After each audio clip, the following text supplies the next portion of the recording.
Hello, everyone. Welcome back to Fractured Shadows, a lovely little Daggerheart game played with online friends. I am your host and game master, Shade, also known as PlagueDoctorShade, and I am here with my lovely friends, Statica, Voodoo, and Thorn. Unfortunately, Vixen will not be able to make it right now, though she may come much later as she is dealing with some personal stuff. We hope that Vixen is okay. But that aside, a couple of things before we begin, as per usual. First and foremost, thank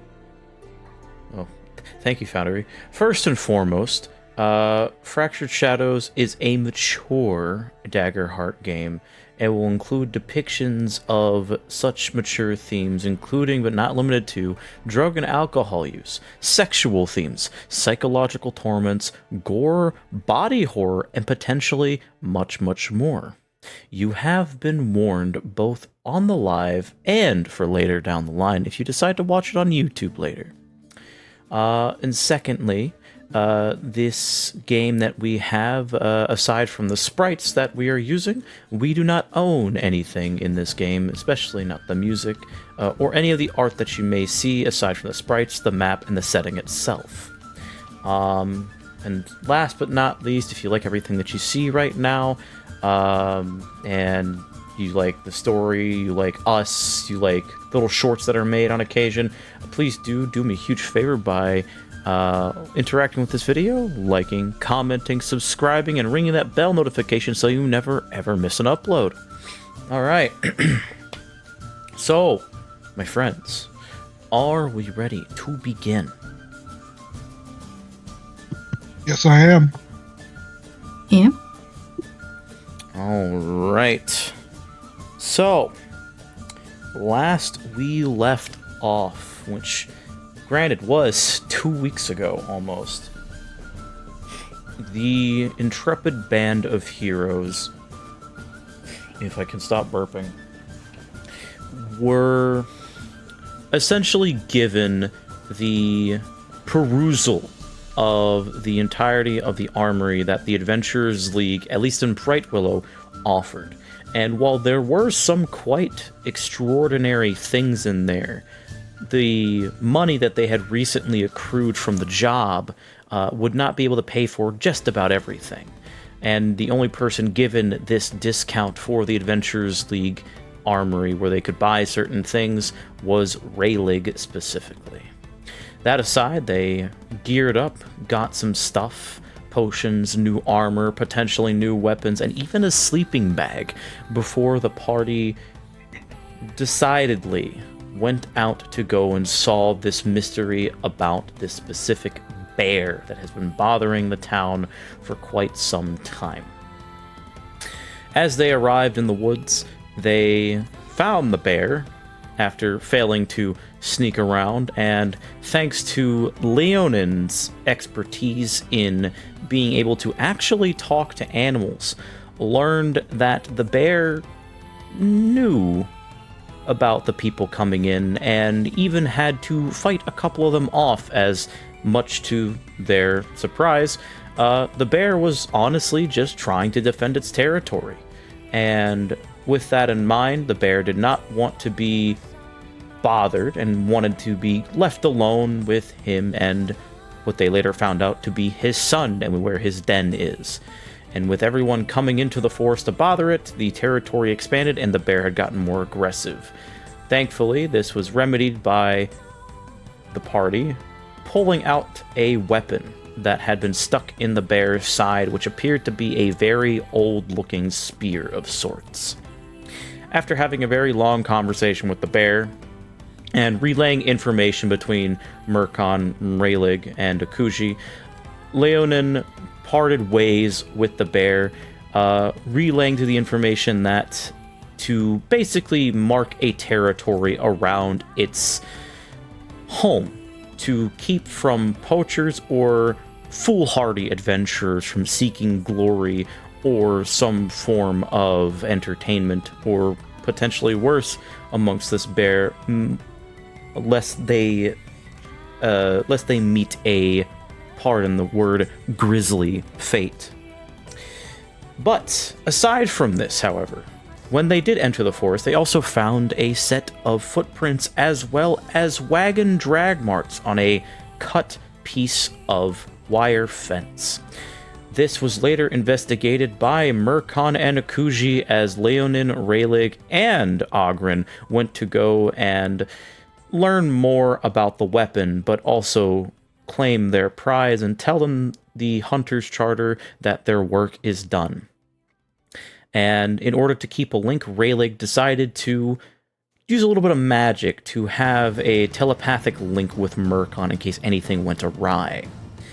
As Merkan and Akuji went around this large circle where the footprints had dragged on, they found themselves at the back end of the forest where they had once entered and encountered the bear, and at the base of a tree they found a trio of skeletons, looking aged and, unbeknownst to them, alive. The two decided to take a look further, and when they decided to bother the remains to look for further indication of what might have caused the death, the bones sprang up and attacked both of them.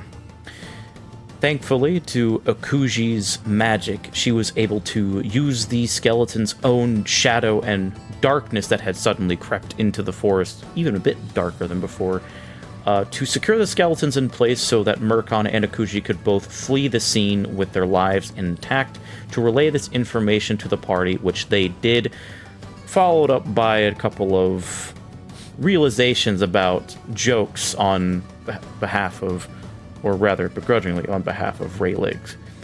And as the party reconvened after learning a bit more about what the spear could potentially be having to wait due to the smith's time that she had to herself, the party made their way back to the, I believe you made your way back to the guild hall to collect your prize and tell Rose Dove that the work is done. And this is where we pick up with you all entering the guild hall and heading on over to the side of the Hunter's Charter. I will say about the time now is around roughly, I'd say like a little later in the afternoons, around like 3 or 4 o'clock. Sounds about right. Realize. So, you are currently in front of the doorway, excuse me, that leads to the Hunter's Charter.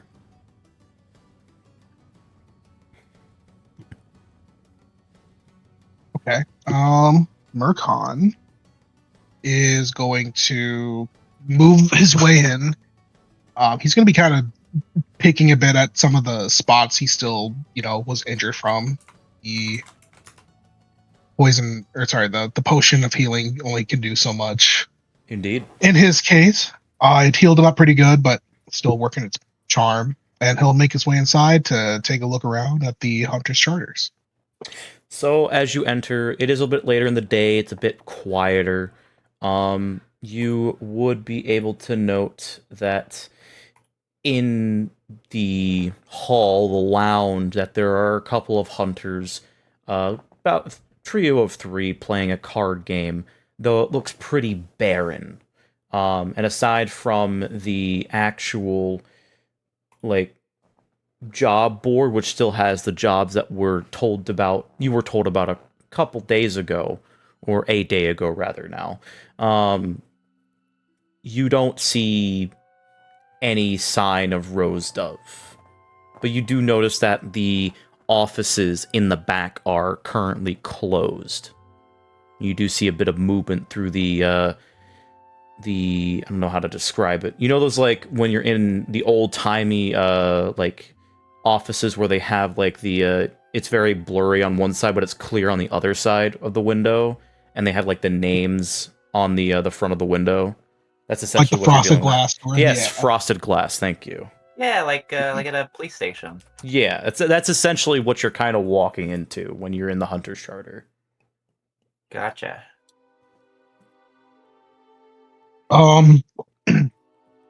Well, Murkon's either going to sit down and not get up for a hot minute, or he's going to go check on Rosebud and see what's going on. So he'll move over to the door and get ready to knock on it. Yep. Okay. I'm assuming that the rest of you are following.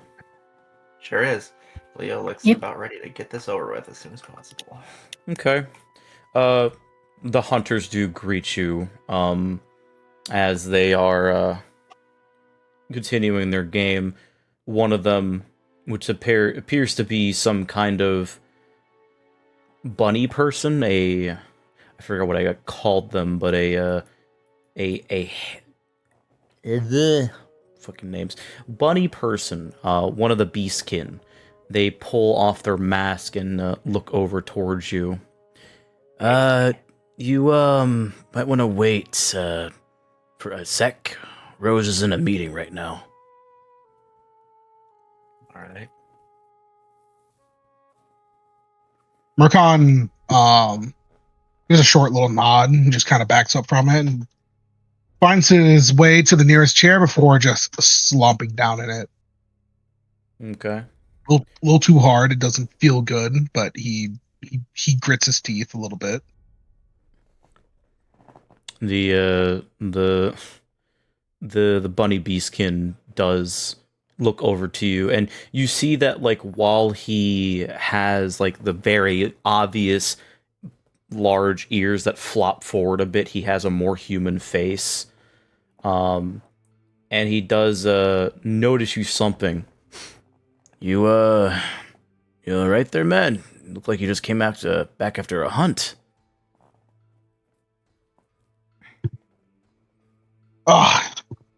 If it was anything but a hunt, that'd be something else, but I'll be fine. I'm just gonna... He just kind of looks over at the table, see if there's any, like, unattended drink. There is a couple of drinks on the table where they're playing cards.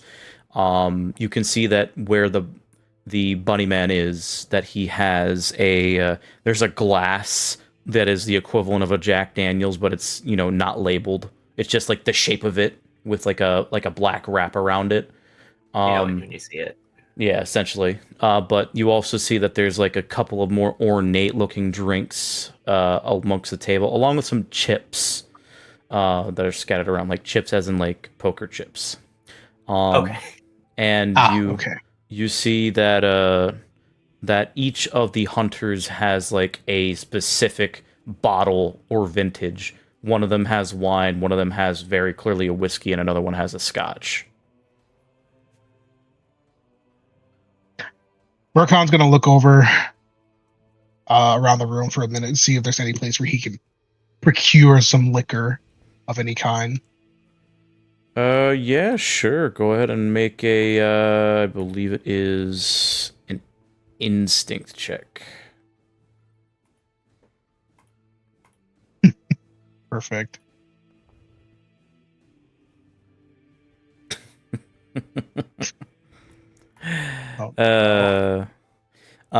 You do see, particularly a full bottle, a very clear bottle of a particular brand of what you think is either vodka or gin, with a red cap. That cap being held together by a cork. And you see it in the office that is opposite of what you think is Rose Dove's office. And you see it just kind of sitting there, brand new, little aged, but the door is open, and you can just see it sitting on the desk. Murkon's sitting from the fucking chair, like staring down at the bottle, hoping it will like levitate over. Does not move. Much to your chagrin. Oh, for the love of God, I can't believe I'm saying this, but I wish we would have stopped at the Tipsy Tinkerer first, but he's like rubbing his face and he's just like, the stress is there. Like you can tell, like that did not go the way. Oh, go ahead. It did not go the way he wanted to at all, and you can see he is like, he's not like devastated, but he's definitely miffed. We'll stop by after, I suppose.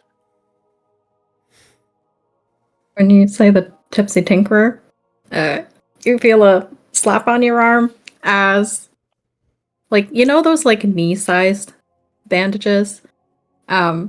Is slapped onto your arm to clear a hit point. If it'll let me. He's not. He's not. He was trying to like stealth put the bandage on while you were looking at the liquor, but then you mentioned the Tipsy Tinkerer, and it's just like his hand slips, and he's like, "What?"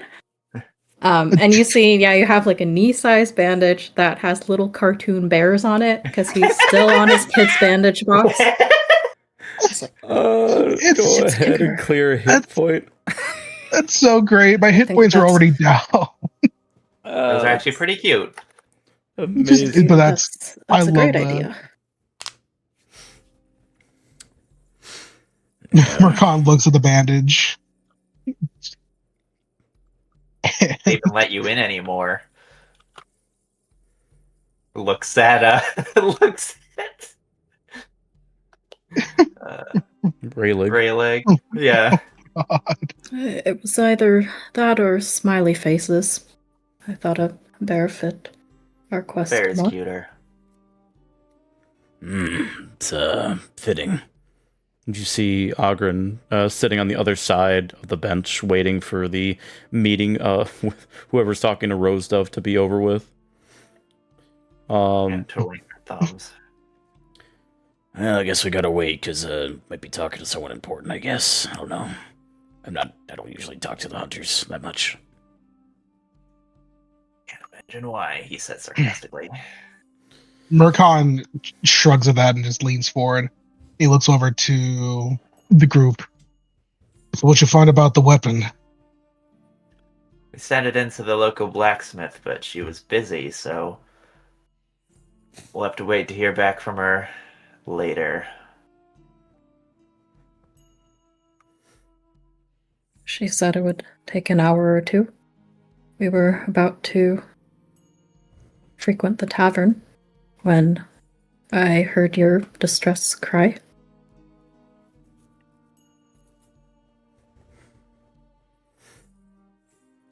I don't cry, I only complain. That's a difference. And then he like peels the bandage off of his skin. He looks so sad. The wasted bandage. Oh, He's still holding, like, you know, on a bandage how you like peel off like the part that's covering the adhesive. He's still holding the other parts. Like he's just like looking at it in his hand, like, what a waste. Would you tell me some of those? He sets it on Angel's nose. Angel glares at you. It suits you. Glares at you, Leonin. Wow.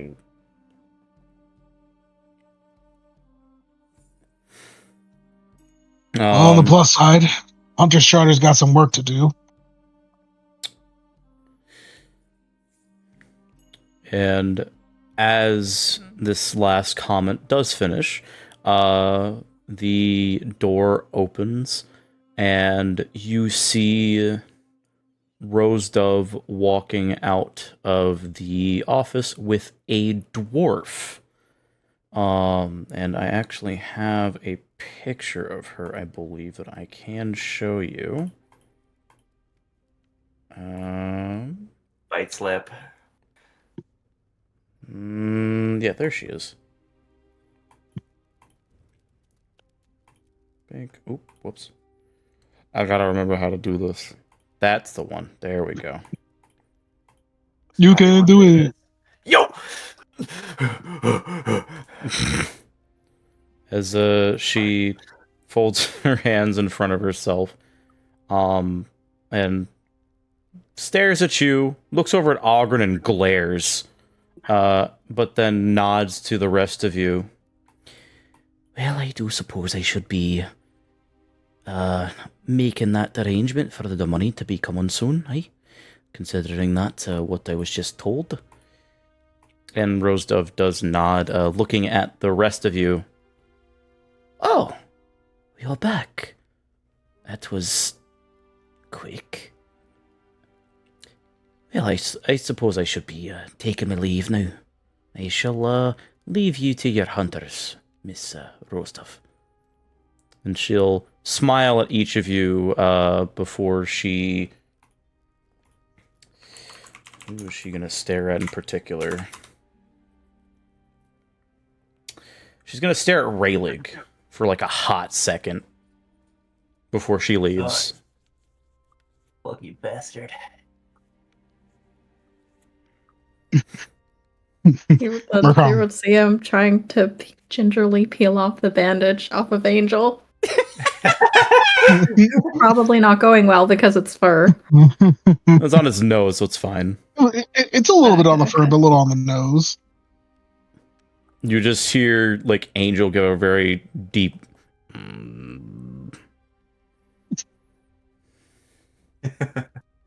Still, it's almost off. You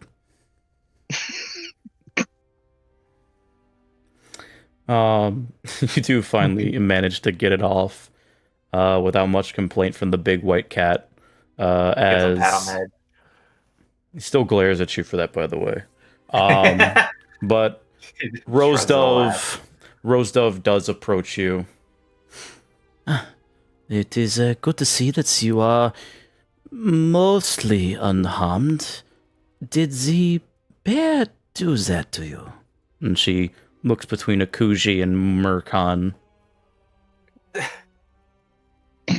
Not exactly. Murkon like sits up. No, I think the bear would have done much worse, to be perfectly honest. But no, You're stupid.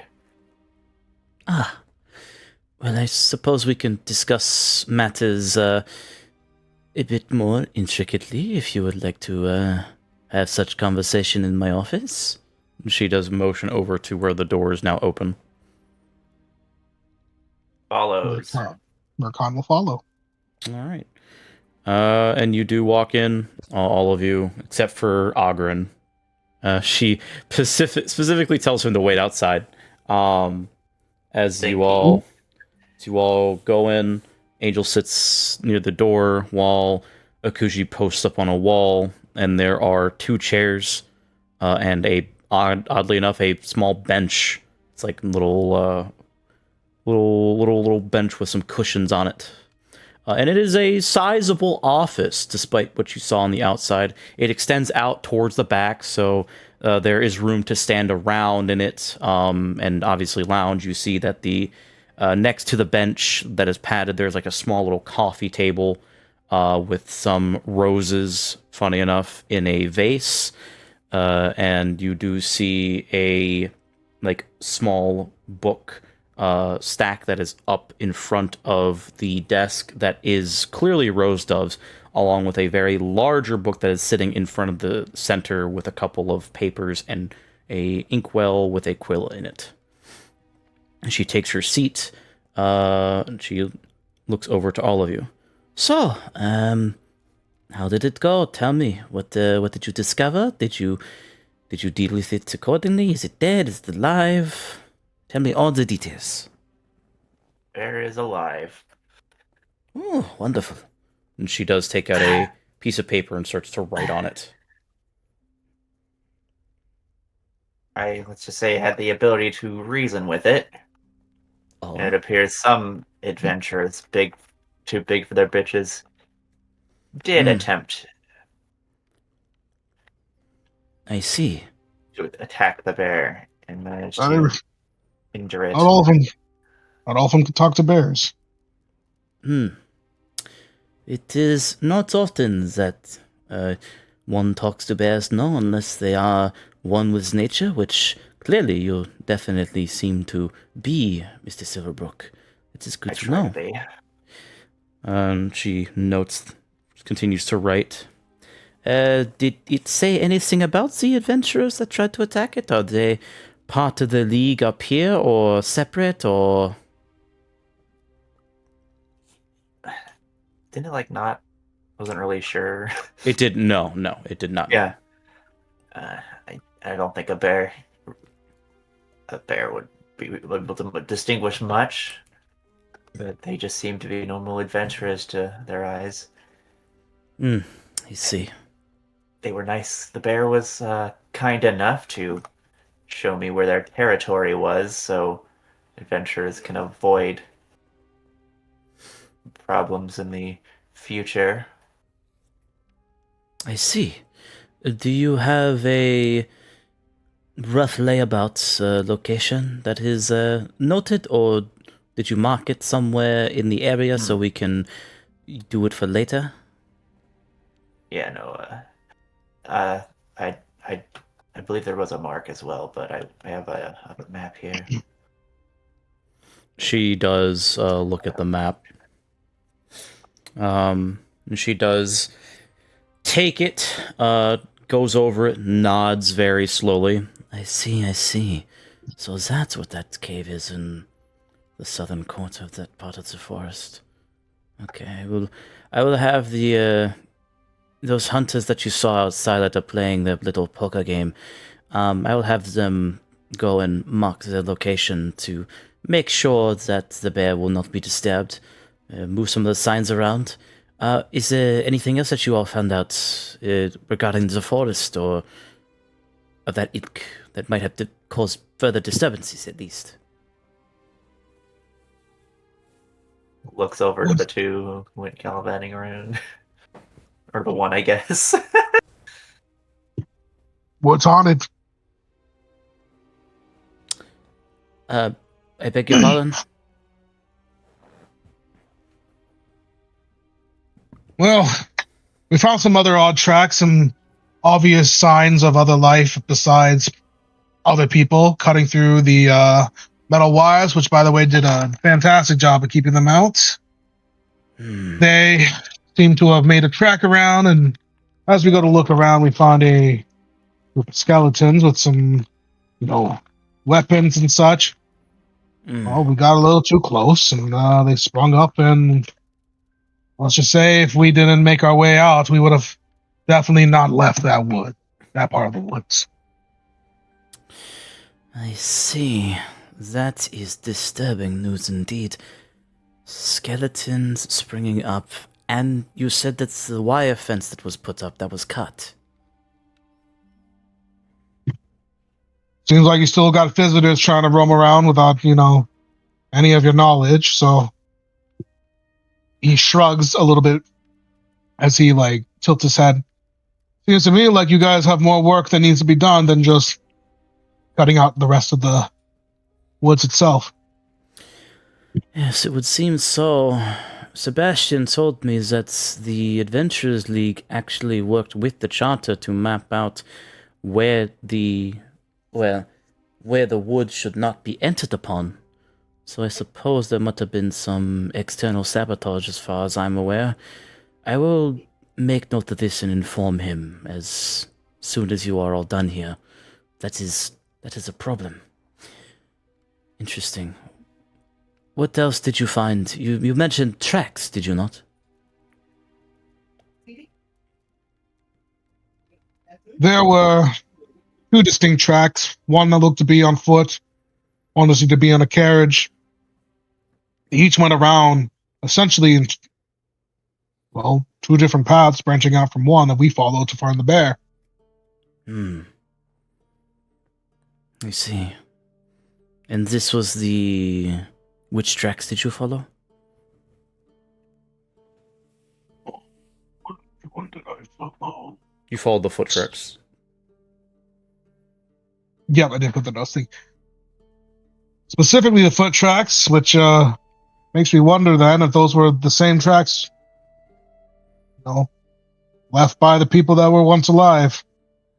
Can't say. He kind of shrugs at it a little more. Well, you did mention skeletons. It could be their tracks if they were foot tracks and you followed them there. I would not be surprised if you said there were only a couple of skeletons that you saw? Was there anything else odd when you found them? or just undead?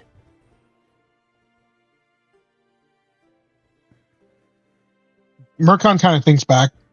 Was there anything odd about the tree? There were a couple of bones straggled about it, but other than that, no. It looked kind of dead, but that's about it as far as you can remember. You didn't really look into the tree.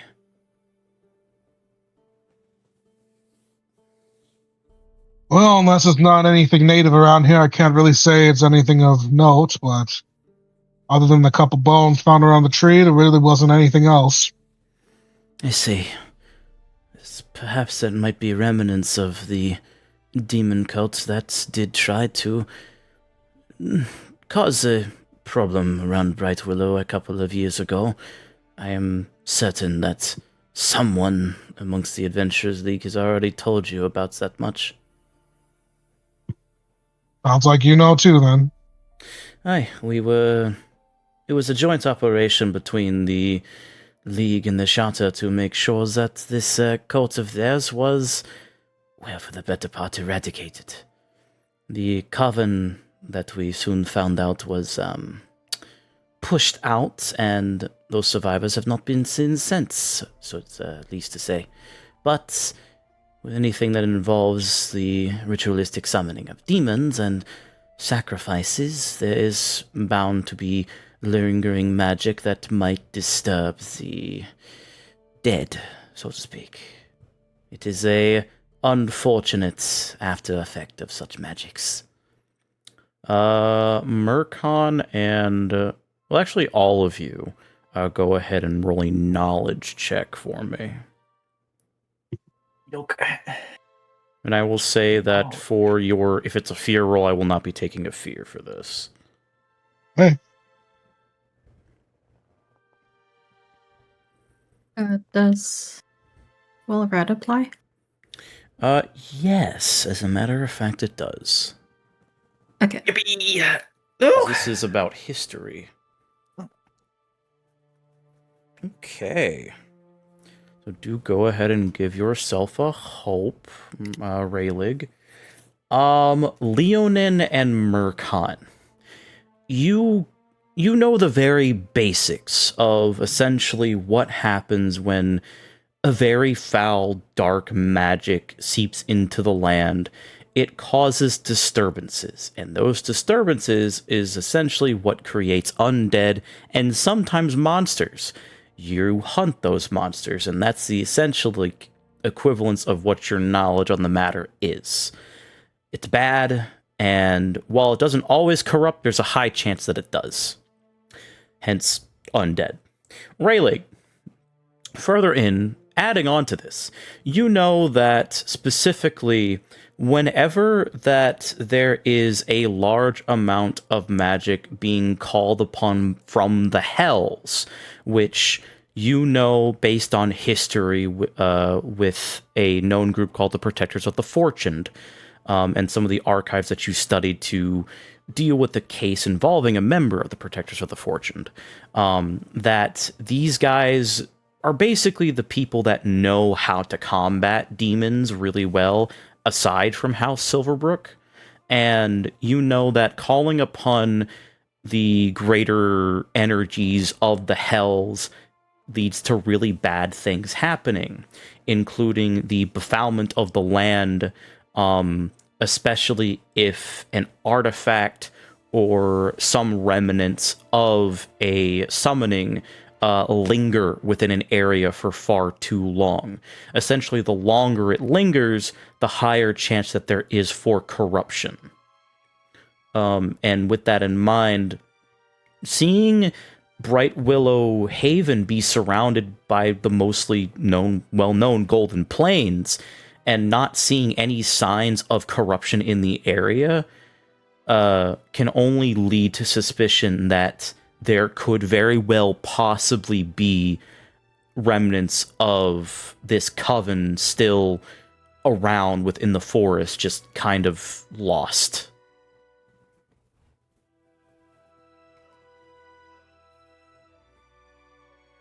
I feel like he had his book open to the page with the map. that they've been using to reference. But then he sits up in his chair a bit and flips to a section earlier in his journal. He's like using his finger to trace down. He's like, fouling of the land. That can happen when extremely foul magic is used, such as summoning beings from the hell. And from my past studies, I've learned that if something is left of this past magics, that could very well lead to what we're seeing now. You do see Rosedove nod in both approval and agreement. Yes, indeed.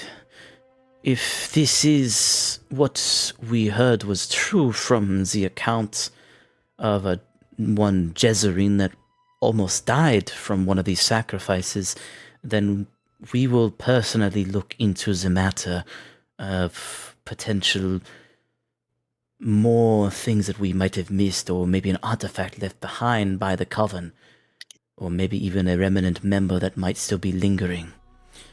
Regardless, you lot should not be worried about that right now. I was told that, dependent on when your availability would be, which would be, well, whenever you're ready, of course, that Monsieur Copperbrand and Monsieur Grift will want to speak to you involving the interrogation regarding the captain of these brigands that you valiantly beat the shit out of, pardon my language, but left alive, so to speak, in various states of array. Regardless, I do believe that your effort should be rewarded for this, and I will speak a little bit further with Janessa. That was the dwarf that you saw leave my office a moment ago. We were discussing payment for your whatever you discover, which, considering that you did us a great deed and did not kill the bear, that is wonderful news. You will definitely be getting a bonus for that. Did you happen to find a weapon on the bear, by the way? And she looks to you, Leo. Yes, it's currently being examined by the local blacksmith. Ah, Juniper. Good, good. That should definitely confirm the suspicions and will be added to the amount that you are all paid. I think you will be quite happy with what you will get. And she does give you a very big grin. This will definitely add some more work for us hunters now that this bear problem is not going to be much of an issue anymore.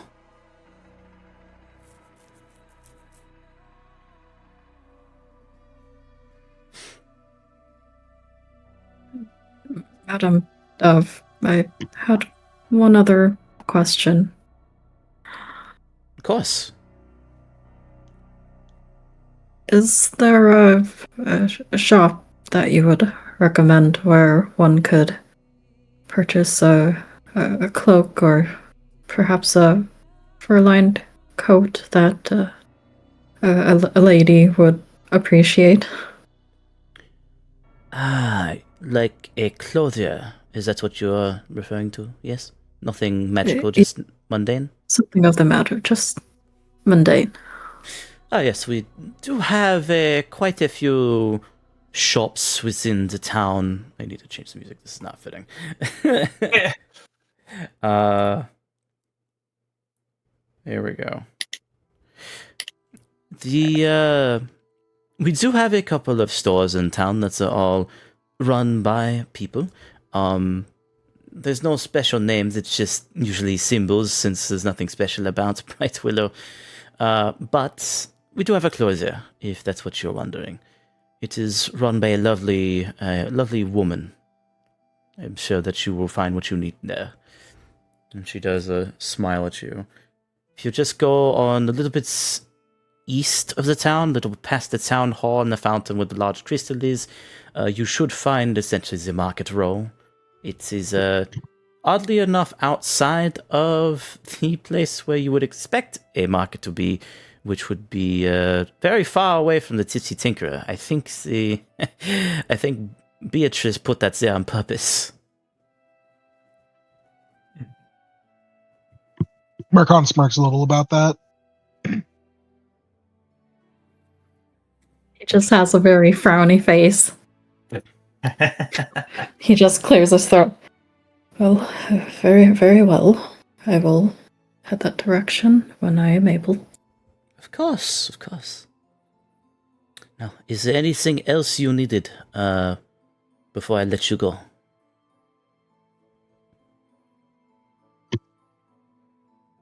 Mercon thinks back to a little bit. You got any literature regarding that situation with the cultists, by any chance, so that I can look through? Oh, yes, we do have a sort of record involving that, though the Adventurers League has a much wider array since many of their scouts were the ones that found a lot of this information. But I would need to go and ask for a bit more of a complex annals that they keep within their vaults. It's a bit of a private matter, and we do not want anyone to tarnish the records you see. Same with the charter. I'm sure you understand.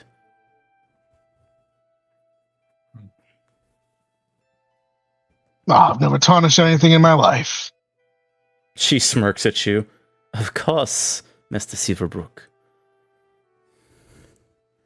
Well, regardless, I will hopefully have your records for you in the morning, and as well as your payment, a well-deserved payment. But until then, I wish you a good luck and a job well done. And you can tell that she's still kind of like surprised that this actually was finished, like just on a very basic insight.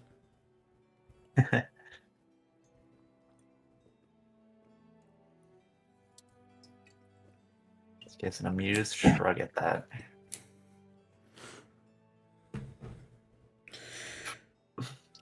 All right. And with that, she does get up from her desk and opens the door and lets you guys out. Hey! Mercon, while moving a little bit slower, is a lot more prepped than he was before. So he kind of like doesn't really trots out, but he has a little bit of little pep in his step as he moves on. Until I tell you to make a save and you start coughing again. No, I'm kidding. Oh, No, you're good. what's wrong with this door? Don't remember my driver being this long. All right. So, you guys do exit the office. And you do see Rose Dove, once you guys start to walk out with your dwarven friend in tow, does talk to the other hunters.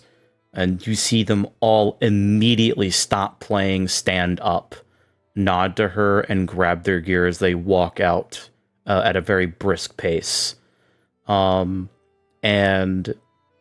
as they do, one of them, which was the I think I called it a Herringon, might have been that. The bunny man does tap you on the shoulder, Mercon, as he walks past you, and in a very similar fashion as to you, he then like walks past you and then turns around and starts to walk backwards. And he smiles. Hey, thanks for giving us a job again, mate. Appreciate it. And he quickly turns around and continues to walk out of the guild hall with pep in his step with the other three hunters by him. Mercon, yeah. Mercon grins and does like the finger snap, points to him.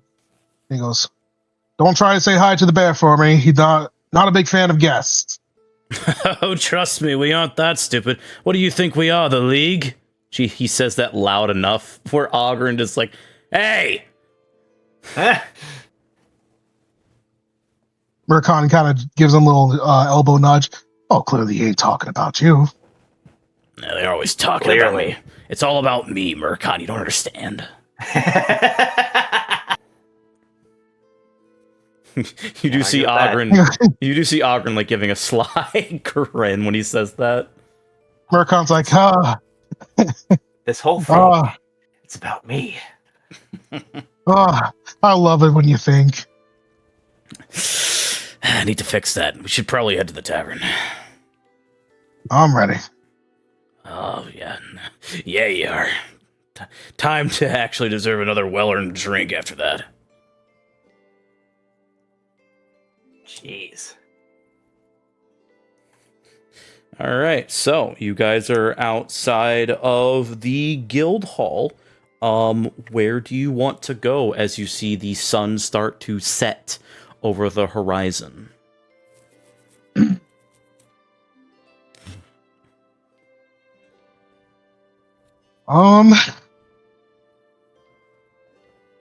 Murkon feeling much better after, being the job well done, messages sent his way. He kind of looks around to the group and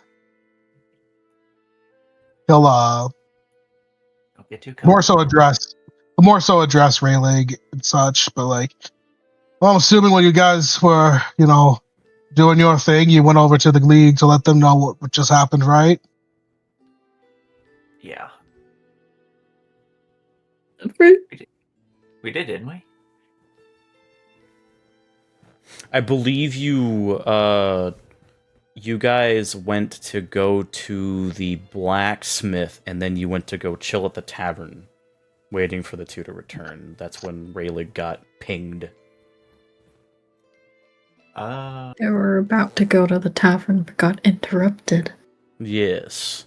But you were already told about the blacksmith by Flan. So after you found the weapon, you went to the blacksmithy. You did not go back to the Adventurers League. I could have sworn we talked to someone about it. Damn. I mean, That's all right. Considering that it is a hunter's charter job, you don't really need to go to back to the Adventurers League, but it's up to you guys if you want to. It just looks like, what's the point of doing that? It wasn't their job. Yeah. So, again, completely up to you guys what you want to do in character, but that's what you would know. Yeah, Rostov did say they might have records related to the demon cult. Yeah, no, she said that she was gonna go get them because they need to be requested by her. Gotcha. So she would have them for you tomorrow. So we have the blacksmith and the tavern. And your clother. Yeah. All right then. Dry cleaner. Wittenbag can figure it out himself, so I have a great idea. Yes. He kind of just classes them together. All right, Rayleigh, you go ahead and check with the clothier, get your thing done. Leonin, you go ahead and check in with the blacksmith, and I'll see what's going on at the tavern. All right. I kind of figured that's what you would do. Yeah, I'm going with him, just to be on the safe side, just in case.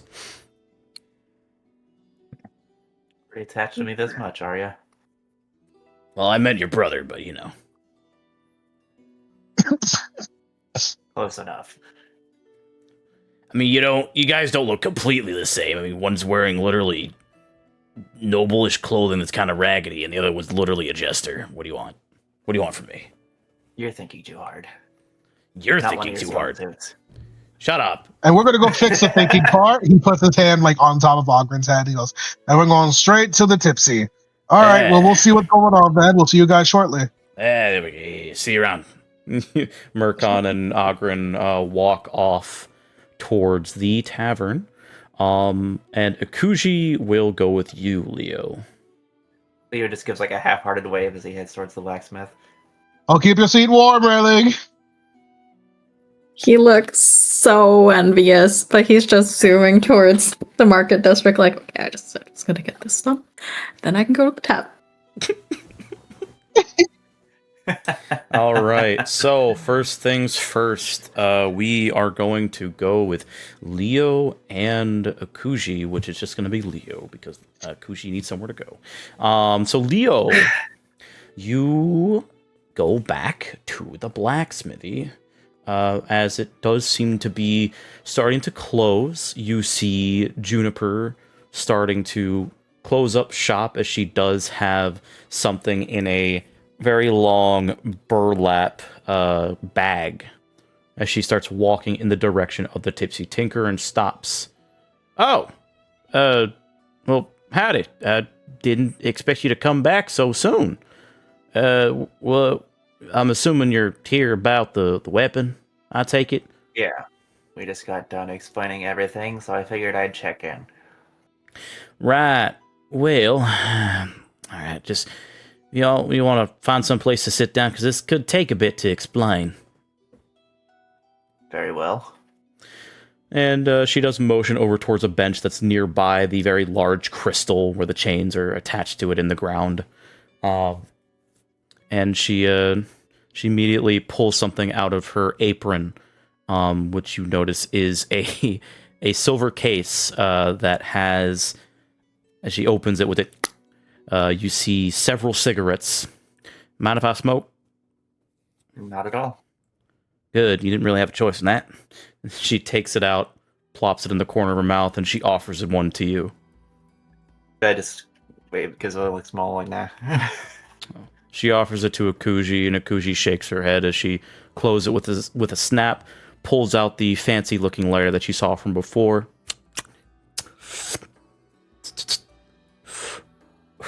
All right. So, and she puts it in the back of the corner of her mouth as she pulls out the spear that does seem to have been repaired a little bit. What you're looking at here seems to be a bit of metal that's not from this world. She waits to see if there's a reaction from either of you. Huh. It just gives a alright.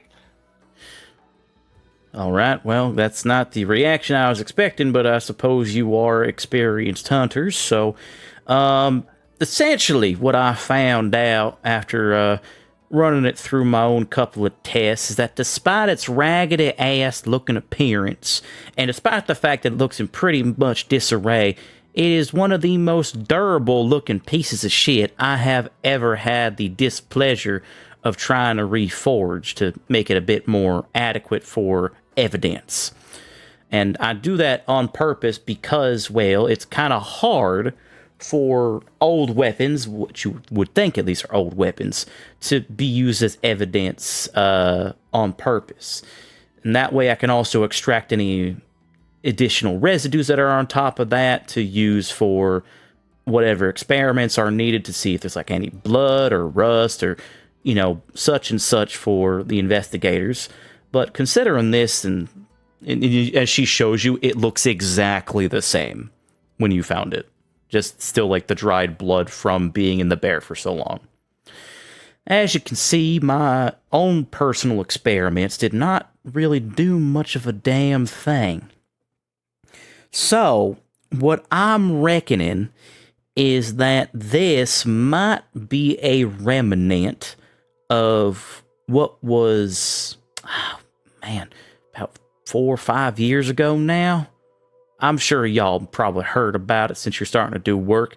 Y'all ever heard about the demon coven, the demonic coven that was causing problems about a couple years back?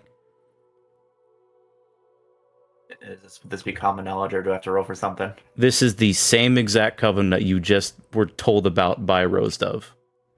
Okay, fair enough. So no, you don't have to roll anything. Yeah, in fact, we were sort of looking into something that might be related. We're not sure yet. Right. Well, funny you mention that, because this could be related, but whoever stabbed that bear picked up a weapon that was used by a minion from the Hells, or at least that's my working theory. And they don't make known too much good for handiwork, but their metallic goods, the ore that they use, is pretty damn durable. And she does show you the other end of the bag, where it's kind of a wrap, so it opens on both sides. and you see that like the handle is still pretty much broken, but the metal that's inside the handle that wrapped around it is completely fine, despite it looking quote unquote rusty. How do you spell the blacksmith's name again? Juniper, just normal juniper. Okay. Interesting. Just like take a look at it. And she does hand it to you to look further into it. And you would notice that the spear is light, surprisingly. Without the handle that is clearly taken off on purpose for you to hold. You do feel that there is warmth to it, and that the metal does not appear to be any metal you have seen before. Not that you're one to work with metal, but if you want, you can roll a knowledge check for me to see if you have seen it somewhere before. All right.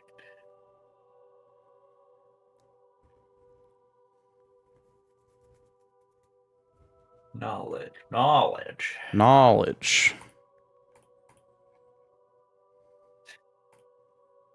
Good Jesus Louises. Leo, you haven't fought a demon yet. You don't know what weapons they use, if they use weapons at all. You've only read about them. And you didn't read a whole lot about them because it was one of those subjects that when your father was teaching it to you, you just kind of glossed over it because it just wasn't a personal interest. You can already feel the scolding remark of both your father and your older brother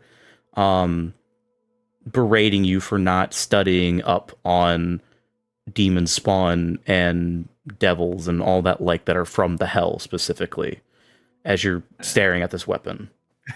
he's already just like, Damn light, though. What the hell?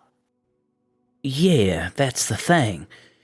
What I found to be curious about that is that when I was given another weapon for something similar to work on, I couldn't really mold the metal, but I did notice that it was exceedingly light but durable. So if you can find more of these weapons, I can try something else that I recently come up with in a process of, I guess you could call transmutation, to make it work a bit better, because I think it requires a bit more of a, well, let's just say an arcana touch. Because definitely won't work with just mundane blacksmithing. I see. Regardless. If we come across any more in our travels, then you're free to have it. Well, I'd be right happy to work with a couple of different weaponry, as I am from a place where they don't get a lot of metals. And finding new and exotic ones is kind of a pastime of mine to just see what I can work with. Not that I don't mind just normal iron and steel. I see. We will keep that in mind then. Of course. Now, I do have to ask, did you want me to give this to the Adventurers League, or did you have something else in mind for it? Well, it's not a whole lot of use to me personally, other than its significance that the experts would probably know more about. I'm still in training. So I'm perfectly fine leaving with whoever requires it. Right. Unless... Well, I must ask, for just so I don't get my ass handed to me on a silver platter, had it enough times as is, which job was this for, so I can deliver it to the right person? It was the job relating to the bear attacks. The bear. Call those. And did you get this from? Did you get this from Rose Dove, or did you get it from Sebastian? Rose, I believe. Right. Well, she definitely would know a thing or two, considering she was directly involved in some of the rescuing of civilians and hunting of some of the bastards of that coven that were attacking us. Probably best to give it to her. I'll put in a good word for you and make sure that whatever job you did for her will be a bit more enticing for that reward that y'all getting. All right. All right. Is there anything else that you needed from me, or is that about it? Well, for now, I believe that is all. Right then. You have a good evening, Mr. believe Leonin, right? Yeah. Good evening, Miss Juniper. Course. And you too, Miss Kuji. Or she'd actually meet a Kuji yet. Miss insert name here, and then she says a Kuji, and then they part ways. And Juniper does like wrap it up again very safely as she starts to skip over towards the guild hall. We move over towards Rayleigh, and you enter essentially the market district, which is farther north, past the little fountain, and then you see several rows of what look like houses, before you do find this square that has a bunch of shops, and you see several of them closing. So go ahead and roll a instinct check to find the clothing shop that you were told about. Okay. So, Rayleigh, as you get to walking around, you're trying to remember the directions, and with a lot of stuff going through your head about a lot of things, you kind of misinterpret the directions, and it takes you a second to realize what Rose Dove's directions were. And you do eventually find the clothing shop that has like a needle and thread that just says Clothers. But it does seem to be closing down as you see a goblin woman starting to lock the front door.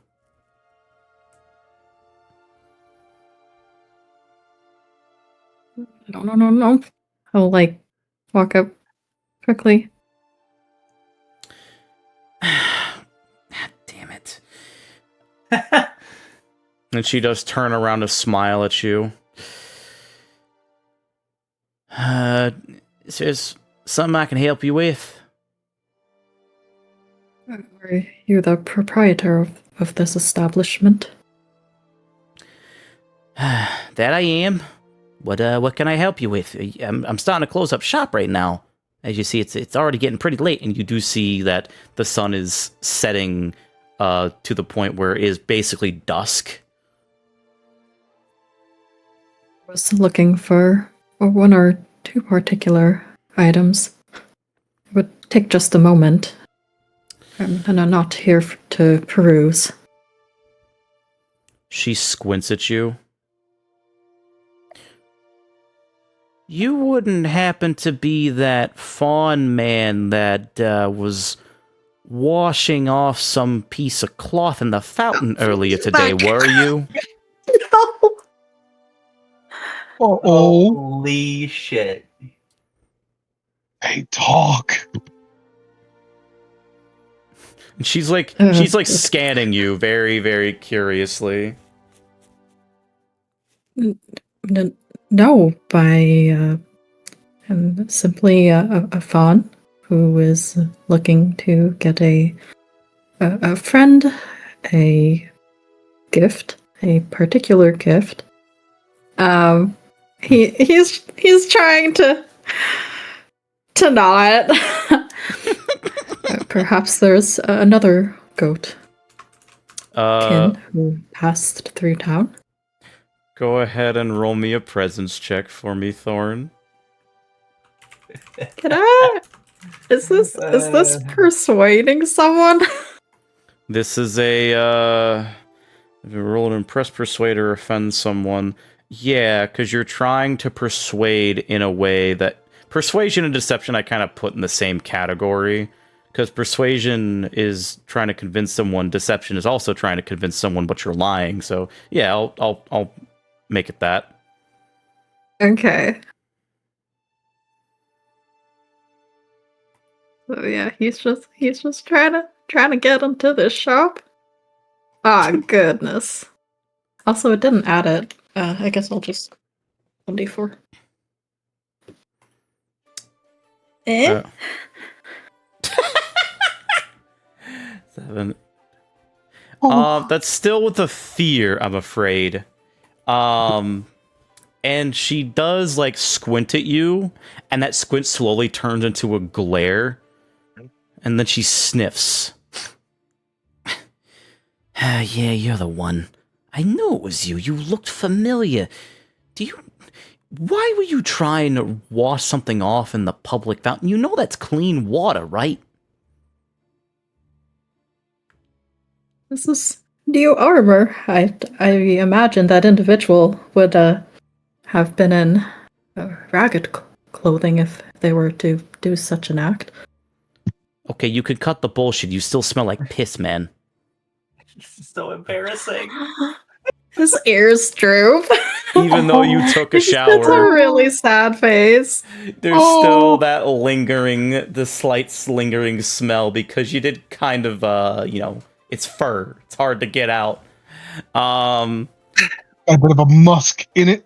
There's a little. You didn't use soap that morning, so it's still a little lingering. But she does like nod to you, and the glare still very, very apparent. Look, there ain't no other gingered-haired fawns in this town, mister. And I know that little shawl that you washed was Jezerine's. So you know she bought that thing from me, right? Yeah, she sees that his ears are so droopy and he has such a sad expression on his face, and he's just like, I was just trying to clean it for her. She did me a kindness the previous evening and lent me the cloak, but by misfortune would have it that it became soiled, and I didn't want to return it to her in that state, but... So you wash it in the public fucking fountain? You know we have a lake nearby, right? Well, at the moment, she was asking for it, and this was the closest water that was available. Oh, for fuck's And sake. near to town, you see. Yeah, I can tell. I have a question. I don't mean to intrude. What's up? Does Murkon and Rayleigh still have the mental link? I don't know, Rayleigh, do you? No. Well, well, we guess we could flip a coin. Okay, on a 1, it's still there. Okay. So no. Oh, thank God. It would have been really funny, though. It would have been so funny. Look, I'll cut you some slack, bub, since you're new in town. But don't fucking do that again. It's fucking gross. I will not do that again, that's for certain. You have my word. I bet you won't. Now, what do you want? Just this once for you, mister. I'm willing to work out a deal here, but you're gonna be costing me a little bit of extra because I am closing up shop for the night and I gotta get everything prepared again. So, what do you want to get? And she starts to unlock the door again. I just want to get Jezerine a replacement cloak for the one that I messed up. And Her he ears still do just perk looks so sad. Her ears do perk up at the mention of you wanting to get a replacement. Oh. All right. And she just hear His that. whole life is just suffering. As she opens the door. And you see her snap her finger as a pair of electronical lights come on. It's equivalent to like a very dimly lit fluorescent light, though it's more of a round ceiling lamp All right, so welcome to my humble little shop. Don't touch anything. I don't know where you've been. Take a look around and we'll discuss prices, all right? And she... If you remember which one that she purchased, then I'd like to buy the same one if you still have it. Well, everything I make here is specially made. If it's not specially made, I usually just put it on the shelf for people to buy if they want to buy something. That little shawl that I gave Jezerine was a gift for her, not dying. So... He looks even more guilty. It's like, you think you're at the bottom, but it's like, it turns out you can keep going. Yeah. Oh, his life is just endless suffering. the pit of suffering, the torment nexus. What must imagine Ray like see. fucking miserable? She did survive that demon coven incursion from what I heard. Yeah, she did. It was, quite a grisly sight. She actually told me about, me and her are friends, you see, so that's why I was a little upset when I heard about her shawl getting damaged. She actually recently told me about a little bit of a little introduction after she met, I believe it's a Hyena Day lady, made her perk up a bit. So I'm glad that she found something, I guess. And she does scratch the back of her head. But she does motion around. You could certainly look around if you're trying to find a replacement, but if I would make any recommendation, I would just ask that you let me remake or actually properly repair it. I could put in a good word, you pay me the money, and then I'll talk to Jezerine in the morning. Yes, then please pick what you think she would like from your fabrics, and if you can make one like what she had, then that would suffice. All right, sure. How much you got on you? Not very familiar with how much women's clothing costs, unfortunately. If there's a price that you could suggest that is a more than fair amount. I know that you mentioned you were close with Jezerine, and if you could deliver it to her, then you would have my utmost thanks. Yeah. That's why I'm asking how much you got on you, because I gotta pay for the material, sir. That's how it works.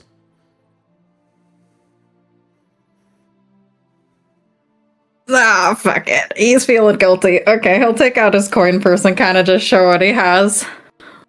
She starts counting. She starts counting, and then notices that you have like 100+ gold on you. Ah, I see. It's that's gonna be exactly about 180 gold for the materials. You have exactly 180 gold.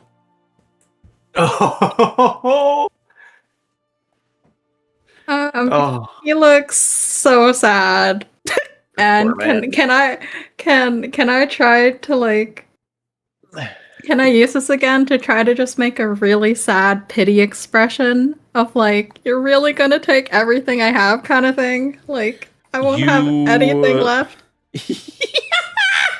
You can certainly try. But if you fail, there might be something that happens. So go ahead and try. But I am giving you disadvantage on this roll. Okay. Fuck it, we ball. Oh boy. Okay. Alan. Oh my gosh. All right, so she's going to glare at you. You think I haven't seen this before? You know how many kids are in this town, sir? You're a man. Own up to your fucking mistake. If you want me to do this for her, you're gonna give me the 180 crowns, and we're square. If you don't, get the fuck out of my shop. It's just I have no other funds. I haven't even eaten since we set out this morning. Well, you shouldn't have thought. You should have thought about that before you started rolling around in piss and washing people's clothes in public fountains. Now, shouldn't you? His ears just droop back, and he looks so defeated. My life. Oh my god. Very well. He'll just push his coin purse forward and empty it out. Go ahead and mark a stress relic. Yeah. Oh. As she basically bleeds you completely of the funds you just got. Oh no, Carl. She does perk up a bit when you do finally relent. And she does give you a bit of a bittersweet smirk. Look, I appreciate the fact, at the very least, that you're willing up to cough up the dough to make right of your mistake. The fact that you didn't walk away with your money in hand shows me the content of your character. So I will make sure to put in a good word and tell Jezreel not to think too badly of you. What is your name again? Raylick. He's just looking down at his feet. She, blinks a couple times. Wait, Rayleigh? As in Rayleigh Keefe? If you know me from somewhere, then it's probably far detached from where I am now. I mean, I know you were used to be a clerk or something back up in Londor, big-time lawyer, I believe. But, no, I just know you really around here as one of the drunks that occasionally came down with a bunch of noble people. That's about it. That's indeed all I am, just a drunk person. He'll kind of turn tail and walk out, just ears drooped, tail drooped. Oh my boy. Oh, Heard God. Please tell Jezreel that I'm truly sorry. Hey, I said I would do it, so I'm gonna do it, alright? And she does, give you a small smile. Look, you already paid. No hard feelings, alright? Of course. He'll walk out and close the door, and he just droopy tails his way all the way back to the tavern. Oh, God. Oh. You let the Fractured bard- shadows, more like fractured spirit. Oh, Yeah. fractured Depressing me, morale. man. Oh my god, this- dude. Is this the grim dark fantasy we were You thought it was gonna be horror and mind games? Nah, you're just gonna feel bad the entire time. It's just depression and antisocial tendencies. Oh shit. Man, my life. You do hear a couple of clicks on the door as you start to walk back to the tavern, and then a sign suddenly flip to closed as the light turns off. And as you make your way back to the tavern. All right, so Oh, Mercon, you make your way into the Tipsy Tinkerer, and you notice that it is, like last time, quite lively. A couple of people are coming in after you, a couple of people are outside having a smoke, and they do give you a nod, knowing that you are currently the savior of the tavern. And a couple of them even yell to you, "Hey, there's the bard that made fun of the pish trolls. Hey, sing us another one, bard." Oh, the first one was free. You're gonna have to pay me for the other. And he starts making his way over to a table. You But you can hear- tell, like, he is. Go on. Oh. You can tell he is. His mood is definitely lifted. Like he is making his way to his table like a fucking boss. You hear like a resounding "aw" from like a small crowd before they start like drunkenly start singing the piss troll song again in the exact key. After they all finish awing, then he points his fingers up. He goes, "Until about 10 o'clock," and then he goes back to his seat. You hear resounding cheers. They start to sing piss trolls in a higher key, a bit more excited. Murkon takes his seat, and the first thing he does is pull out his notebook as he begins to start writing pretty much most of the time there. He's doing a lot of kind of recapping, going through his previous notes, kind of taking in important characters and thinking a lot about really what is the next move. You do, I'm assuming you're at the bar or at a table? He's at a table, not at the bar this time. Okay. You do get away from Beatrice as you do walk in, and you do hear just a very brief, "Hey, what's the bar? I'm gonna go over there real quick." And you do see someone who is very much a worker of the bar walk behind it as you hear the scuttling of footsteps over to you, as you then hear just a on the table. And as you look up from your notebook, you see Beatrice smiling at you with her hand on her chin. "Ah, good to see that you're up and running again in much chippier mood. Did you want something, handsome, or are you good to go here?"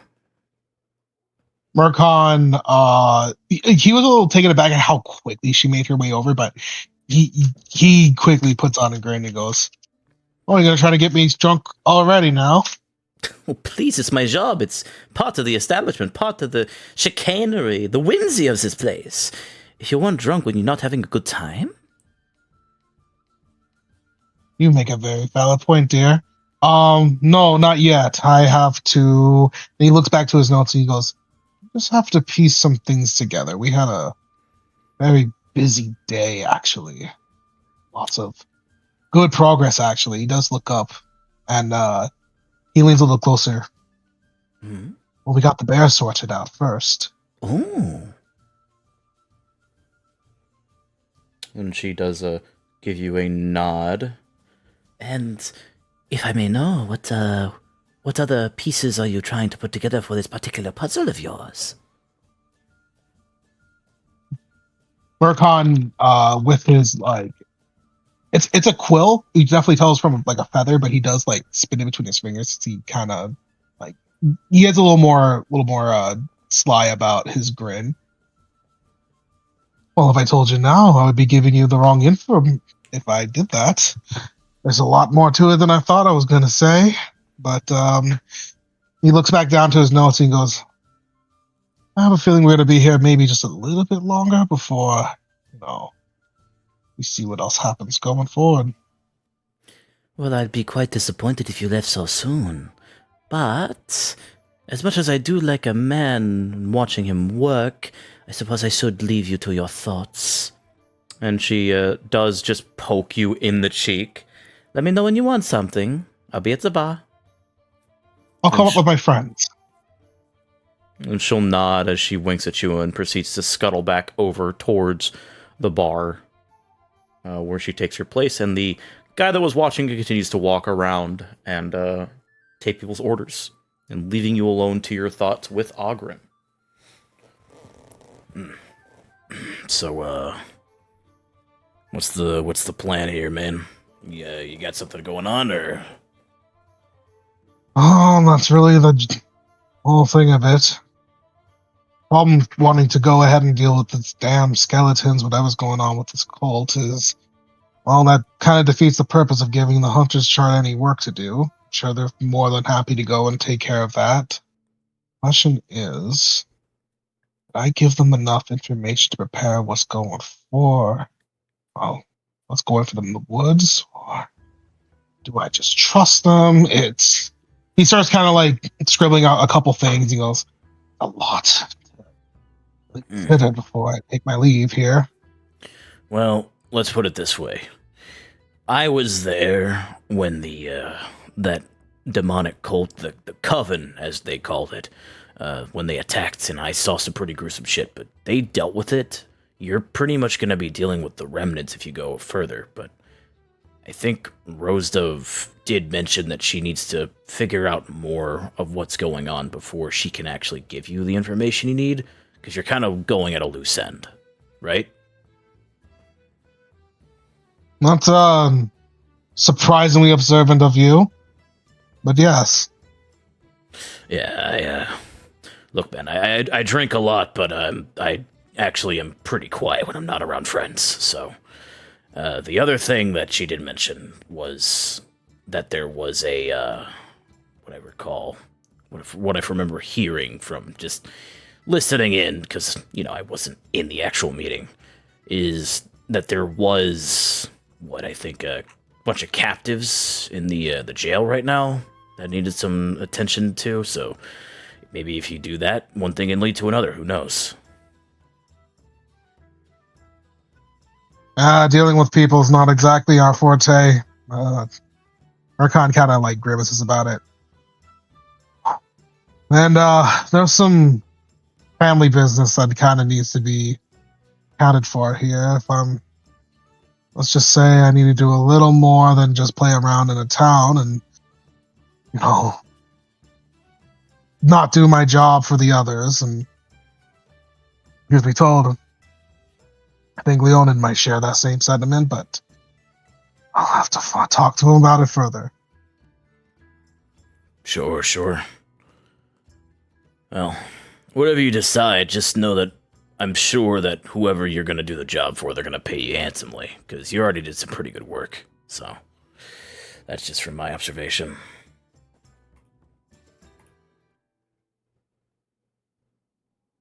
I'm trying to think, does Marqui know his dad well enough to imagine that good money flow for the Silverbrooks would make, their little transgressions with the prison, a lighter sentence for them?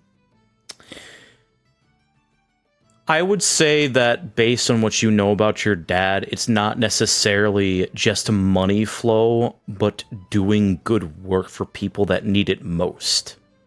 So that could be hunting monsters or dealing with bandits, because despite him being a hard ass on you and Leo, the one thing that you do know that is a very good trait about your father is that he is honorable.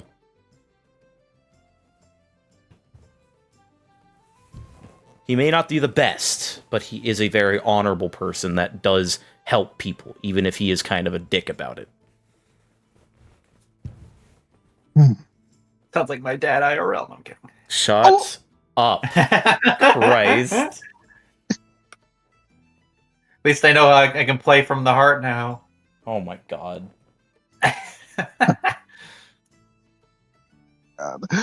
Marqui spins the coal between his fingers again, and then kind of leans back, kind of taps it on his chin. Oh, I suppose some little work might make my father a little happier than he probably is with us right now. Last thing I want to do is make any choice. Last choice I want to make is anything that makes the old sod want to rise up from his throne and come chase down his little hellions, as he calls us sometimes. Let's see. Well, is he, he's not a crownie, is he? He, raises an eyebrow at you. No, that's the one thing he made us very clear, is that we're not exactly, let's just say we're good dogs. That's how I can really kind of put it. Marqui kind of sneers a little bit at the way he says it, but he does kind of relax his grin. Well, it is still good work at the end of the day. Yeah. He definitely doesn't sound like a cloud if that's the case, so that's good. Yeah. And it's at that time that when you're in this conversation with Ogren, that Leonin and Akuji do walk into the tavern. And you do see Murkon sitting at a table with Ogren. Murkon looks up and looks back to Ogren as he kind of grows his grin starts to grow out. He goes, "Well, that's enough thinking." And he closes his book and sets it back away. Right then. All right. And you see Ogren grin at you as well, his thick mustache twirling upwards. Just gives that like, what? Murkon looks over to his brother. Trying to beat the booze hound before he gets here, huh? Trying to get your first tips before he gets, ready to drain the whole tavern down. Good luck with that.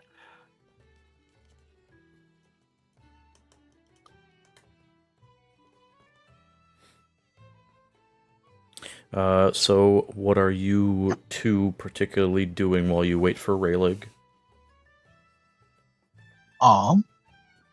Murkon kind of looks over to Ogren and he goes, "Hey, can you go see if we got any spots up on the bar? I want to move from the table." Yeah, sure.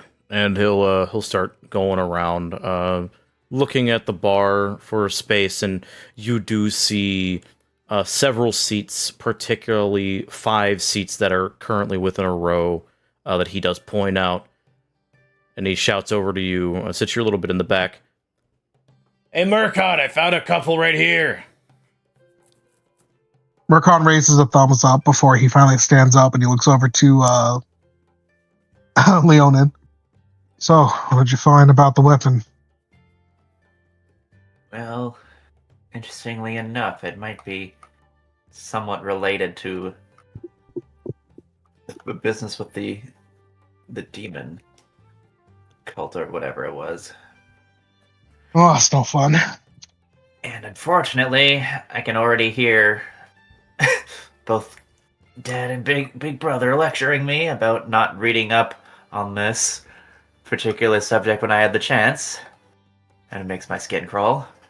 Oh, don't worry about it. You're pretty good at cramming things in terms of books, so we'll do some studying as much as we can if we need to do more work and see what we can bring to the charters of the league.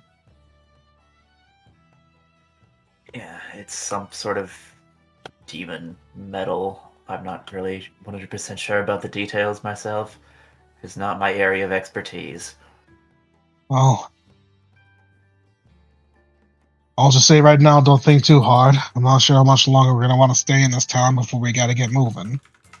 You might have some we might have some more work left, but still got to figure out how to get things figured out, Dad. No. I agree.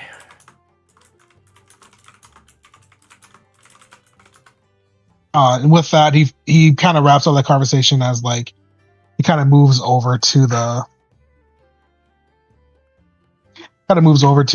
bar with them. Okay. And you do He would find... request his glass of water. Okay.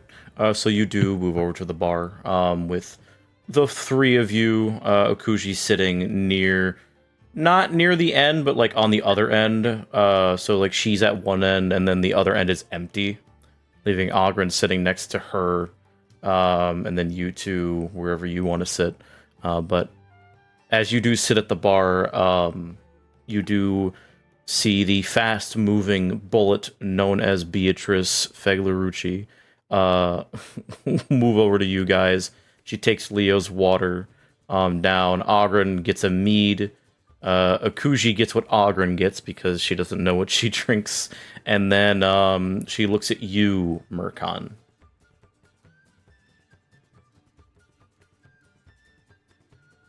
Oh,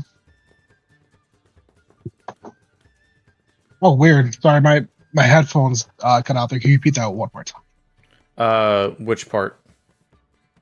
I Don't tell me the entire thing. I'm gonna crash out. Boss man. Beatrice walks over to you guys and essentially takes your drinks. She already gets Leo's water. Ogren gets a mead. Akushi gets the same thing Ogren gets, and then she asks what you want to drink. I'll take a mead like the others. Very well. And she does go into the back. And at this point in time, this is when Rayleigh comes in. Man of the hour. Rayleigh, describe how you walk into the bar. He still has the same expression he had when he walked out. His ears are just pulled back and droopy, and his tail has probably gathered some dirt and mud on the way because it's just been drooping and dragging behind him the whole time. Jeez, what the hell happened to you? He'll just walk straight to the bar and sit on a stool. Just water for me, please, Beatrice. You Cannot notice that she's swing not more even than there. that. You notice that she's not even there yet. As you keep talking. Murkon had such a he looked like, he's about to say something really stupid, and then he sees and hears Rayleigh ask for water, and he stops. And he just kind of You're joining the health obsessed club, mate? Found what you were looking for with the clothier? He's looking around, seeing Beatrice is not there, and looks down at the hands in his lap again. Yes, I suppose I was able to request for a new cloak to be made for Jezerine. Oh, just a cloak, huh? That's not too bad then. You still get all that money from your job to buy all the drinks you want. It is true. He gets so teary-eyed. Yeah, literally the gif. That shades. Oh my god. Murkon just oh. Please don't cry. I can't take that right now. The fucking face I made when he said that in character. Murkon's like, oh. Please He looks like he's about to cry. Murkon. Dignity. Murkon elbows Leona in the side. All right, bud. And he slides him over the ale. Sip on that, I'll get you your water. Are you sure, Murkon? I'm all right with just water. Murkon's like, well, if you say so. He starts sliding the cup back slowly.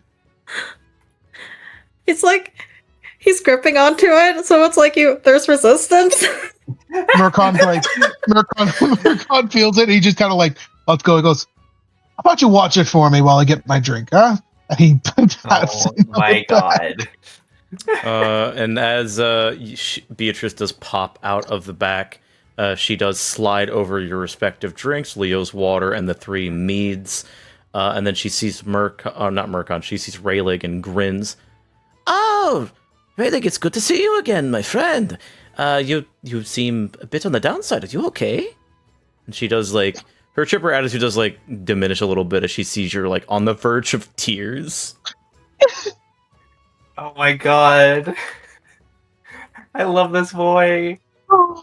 Murkon pats Rayleigh on the back and he goes, it's all right, lad. You're with friends. You can talk to us. If you must. I'm doing fine. It's just nice to see a a friendly face. So he takes a small sip of the ale. look at Murkon and then look at Rayleigh. Where did you get that? Oh my god. I'm crying.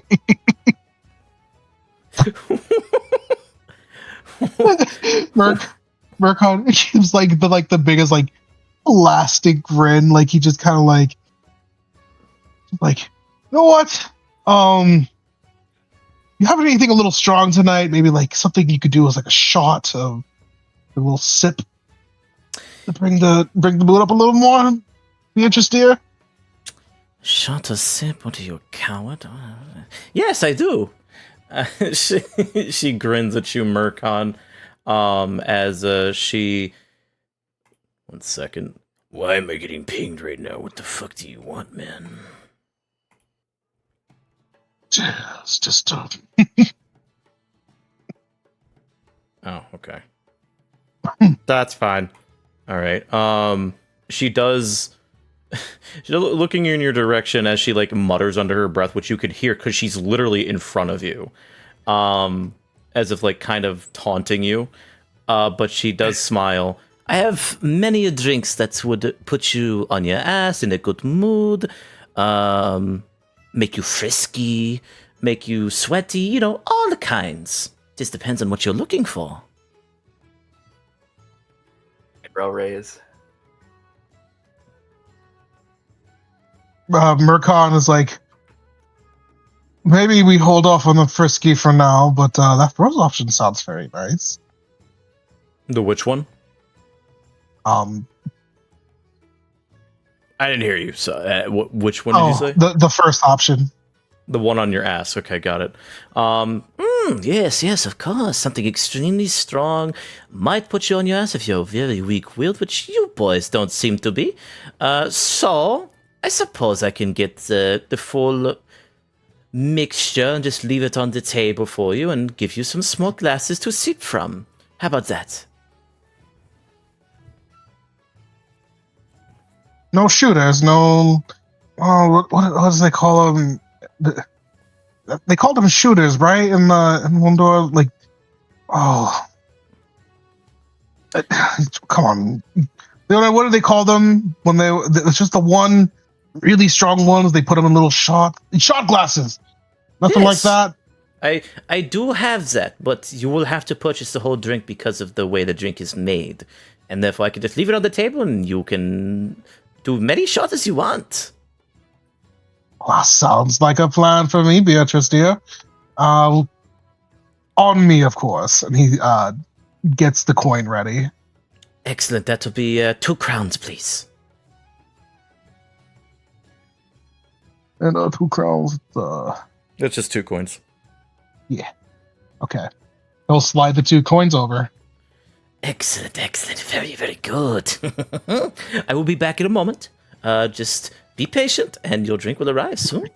And she'll walk back, flipping the 2 coins in her hand, and she does like side eye you, Murkon, before she disappears into the back. Bombastic side eye. And excuse me, Jesus. As you guys wait for a bit, it does seem to take a bit. So if you have anything you need to discuss with each other, by all means. Well, friends, we got more money coming along our way, so we're gonna have a good payout regardless of what happens. Regardless of what happened today, I should say. He looks over to Rayleigh and gives him another pat on the shoulder. Oh my god. Any pay is better than an empty crown pouch, that's for certain. Call it a good day to wake up tomorrow, okay? We'll call it that. That's the best way to put it. And listen, we're gonna probably be here for a little while. I'm sure there's more work to be found, so we're not gonna leave this place empty-handed. And I don't think the town people are gonna try to, wring you dry too quickly. We'll jump ship if it gets too much for you, buddy. Come on now. Yeah, especially if you're cleaning off piss-covered shawls. He just gets more teary-eyed at Ogren's comment. Oh my god. Ogren, the only piss around here is your bed. We know we don't want to touch what you lay in. Hey, I don't piss the bed. The bed pisses on me. What? That doesn't even make any sense. You haven't been drunk enough times. Yeah, I try not to be. Should try it out sometime. No, thank you. Coward. Sometimes the piss in the world finds its way to you, one way or another. See, he gets it. We're getting really close to better to sink in the piss and better than piss in the sink than to sink in the piss talk. All right. Enough. All right, gang. Enough piss talk. They're gonna start making me sing it again. I don't like repeat shows, I don't go on tour. You're no fun. Admittedly, I didn't buy any coats for Matilda. She had particular tastes, so she took care of her wardrobe. But I was not aware of just how expensive women's clothing could be. Oh, it's awful. The things they make you buy while you're trying to... And he kind of pauses himself. He looks over to the group and he goes, I have some really funny disguises, okay? Before I continue. Yeah, whatever you do, Mercon. We don't care. I'm not a judge. You'd have any right to begin with. I have all the right. I've done a lot of things. Yeah. I'm starting to not like you. That's fine by me.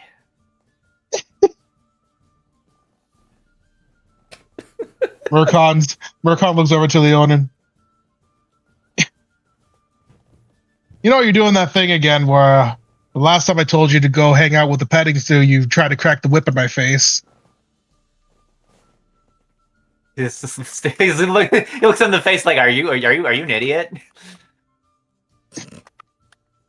Mercon does like I'm just saying hand motions.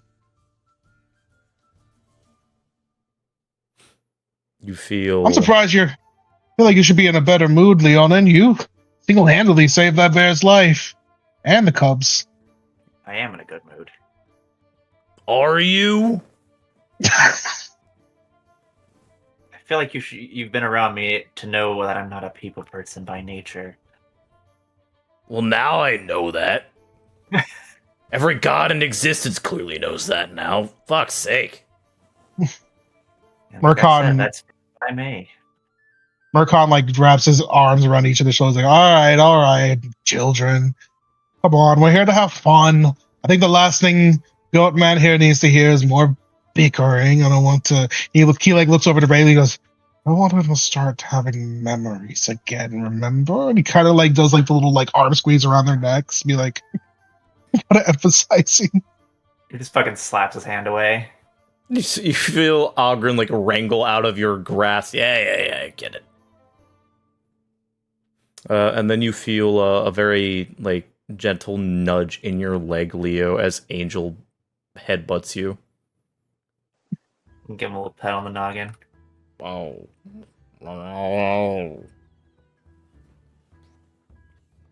Big old eyes.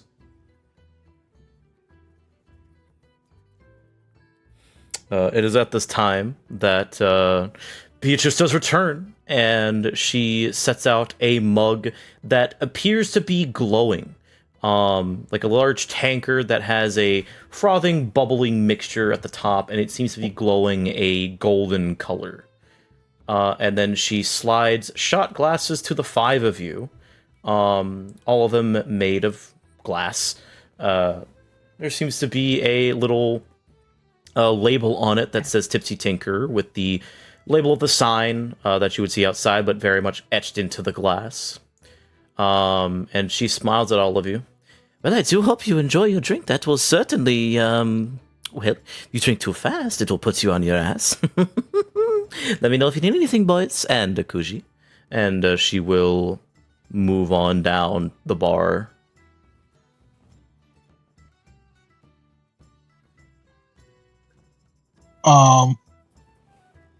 Murkon kind of looks over at the monk and goes, I'll tell you one thing. She definitely has the most unique drinks I've ever seen in my life. And he starts to kind of inspect it a little more before he does like a little like tongue, like just tip of the tongue taste test. It tastes extremely sweet. Like, not in a bad way. It's like when you're tasting raw honey.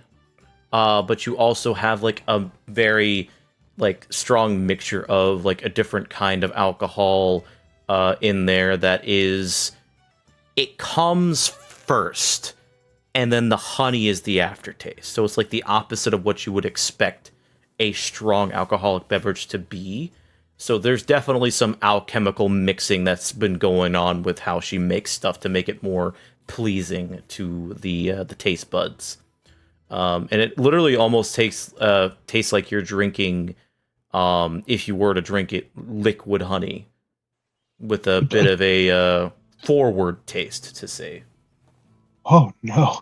Murkon looks over to Aldrin. Aldrin, how bad did you piss off Beatrice today?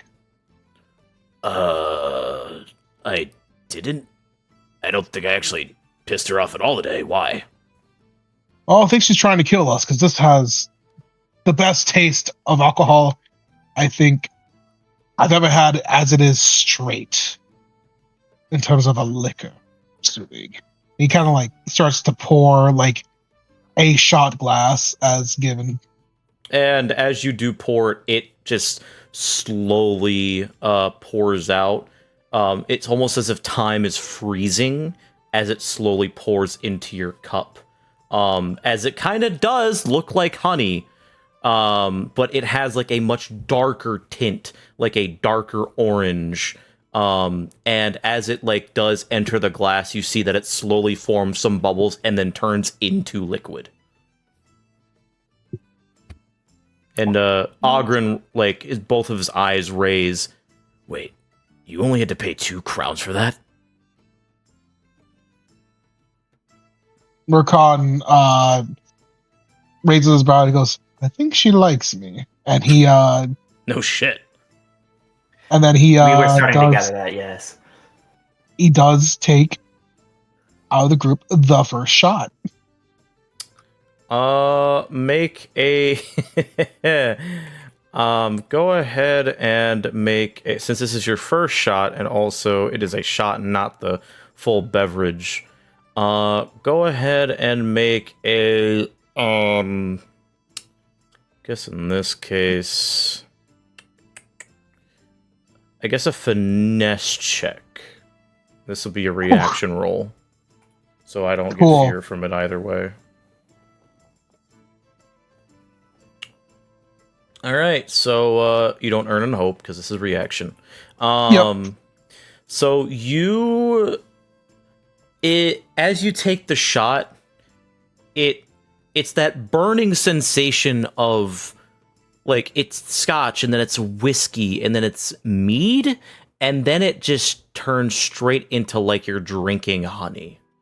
And I mean like viscous honey, and it's like it makes you like smack your lips and like rub the roof of your mouth with your tongue to like lap it all up, and it sticks in your mouth for a while to leave a very pleasant aftertaste, like pure sugar, but natural.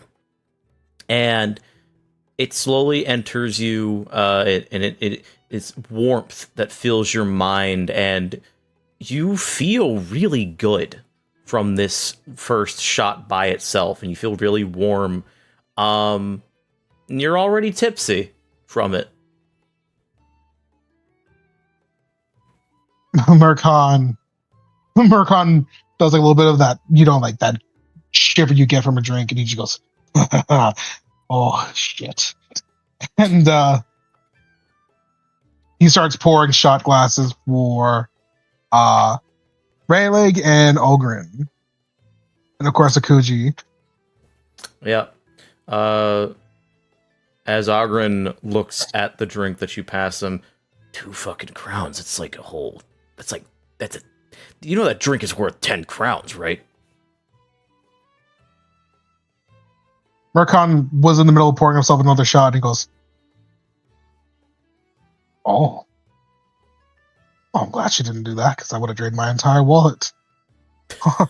No shit. Shit. This is like her major special when someone wants to get fucking plastered, man. I've only had it once, and that was by luck. Shit, bottoms up. And he immediately knocks it back, and he's like, "Oh, it's been a long time, baby. Holy." And he slams the shot glass down as he's like licking his mustache. Ogren, I'm starting to feel like you're only using us for our beer. Hey, you gave me the shot glass, buddy. Well, you definitely can keep it now after doing that licking there. And he takes another shot. Make another finesse check for me. I sure fucking will, boss. You're still fine. As you start to get more tipsy, your vision starts to be filled more with lights. As the same flavor enters your maw, a much more strong presence this time. I swear, this woman just managed to create pure ambrosia. It's insane, to tell you the truth. And he kind of just looks over at the mug. He is definitely just ready to have a good night. Rayleigh, do do you take a shot?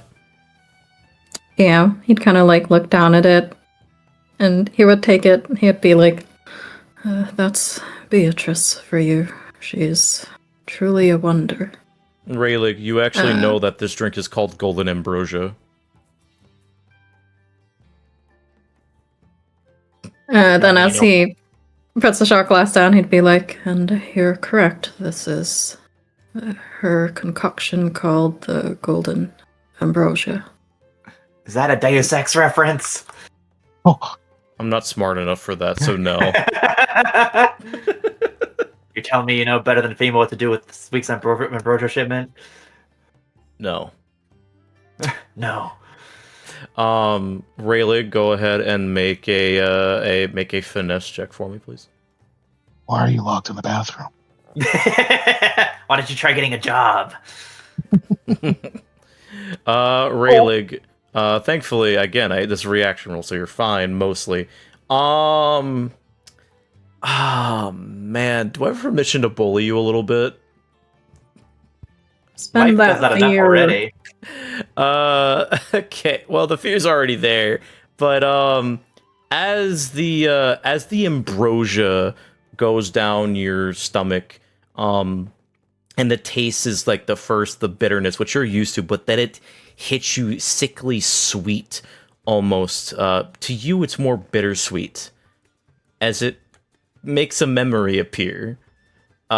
Similar to that of Ratatouille when he eats when the critic eats the ratatouille and it like reminds him of something from home. This reminds you of something else from home, as you remember one of your sons making something for you that had honey on it, and he used a particular honey that tastes very similar to the honey that's used in this particular drink, and it was used on a pie, and the flavors mixed so well that it actually put a tear to your eye when he gave it to you on your birthday. Oh, Drink ale. I drink golden ambrosia. And if I don't drink golden ambrosia, I kill myself. Jesus Christ. So You're brought back to that moment and then brought back to the bar. It's the fucking Ratatouille scene. I think, Marcon, you kind of just like look over at Rayleigh, and there's just tears streaming down his face. It's like whatever attempt to make this not an evening of crying on his part did not happen. It backfired. Leo's just like, here we go again. It's the Danny DeVito crying face as it snaps back. Oh my god, I get it. I'm sorry, but that was perfect for the fear roll. Also, you are tipsy, by the way. Holy heck. Statica learning why to not go to the bars even with friends. Do you have the fucking Hunter x Hunter reaction meme? Hold on. I know exactly which one you're talking about. Just gotta find it. Is it the fucking Leorio gif again? I swear to God. Whatever do you mean? That's Leo, by the way, during this entire affair. Yeah. Leo watching the party get drunk on this fucking drink. Leon and Wen. So true. Leon, he's had enough of the day. His brother almost got fucking murked by skeletons. Found out the weapon he told me was possibly demonic. And Yeah. like his one moment of like, oh, I did a good job is just getting fucking drowned out by alcohol. I can't believe Murkon almost got murked. That's crazy. Murked on. But never murked off. Getting accosted by a dwarf. Can't believe this. To be fair, you kind of instigated it. He just beat himself, man. Anyway, how's Rayleigh doing over there? He's just like, I miss my family. Oh, So buddy. cute when they were little. He's like, it's like this whole speech he's about to give out. Murkon's arm is slowly coming into camera view, just putting the drink up to his mouth. Leo just gives that small sigh, like kind of considering just like patting his back or doing something, but he's just like,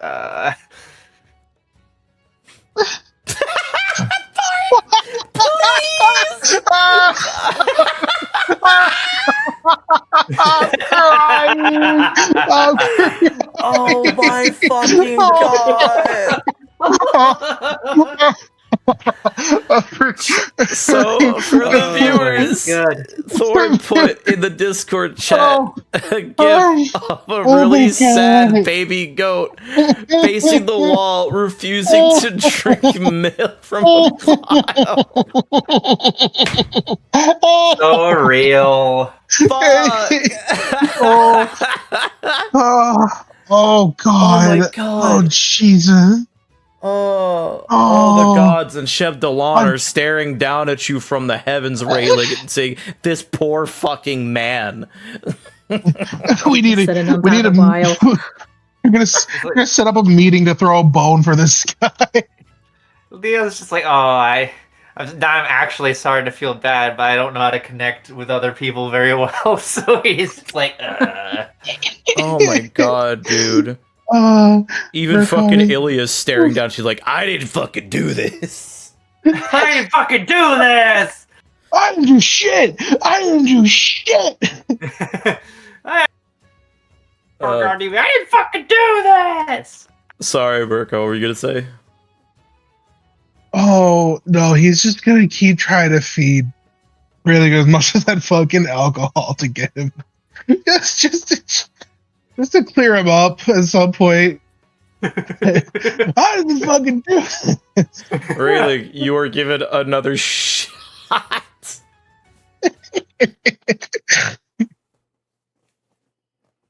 Drink your booze. My son, Drink he your used to love me when booze. he was little. Before he grew to And resent me. he just And starts now I shoving haven't the seen him in so many years. he starts shoving the glass into his mouth as he's like talking.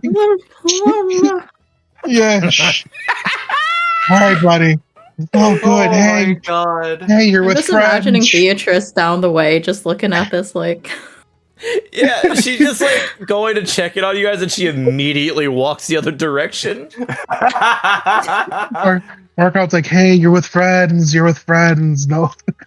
So Rayleigh, you're getting a bit more drunk now, but it's that type of drunk where you feel really sad and kind of pathetic, because you're reminded of this one as it's the last birthday you had, and only that son showed up for your birthday to give you the same cake, and it was really bittersweet, but you still enjoyed the cake regardless, and that's the last time you saw him too.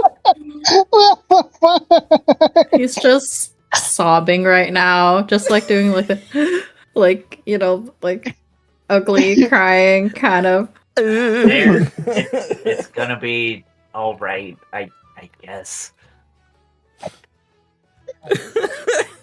But Urquhart just looks over and the owner's like,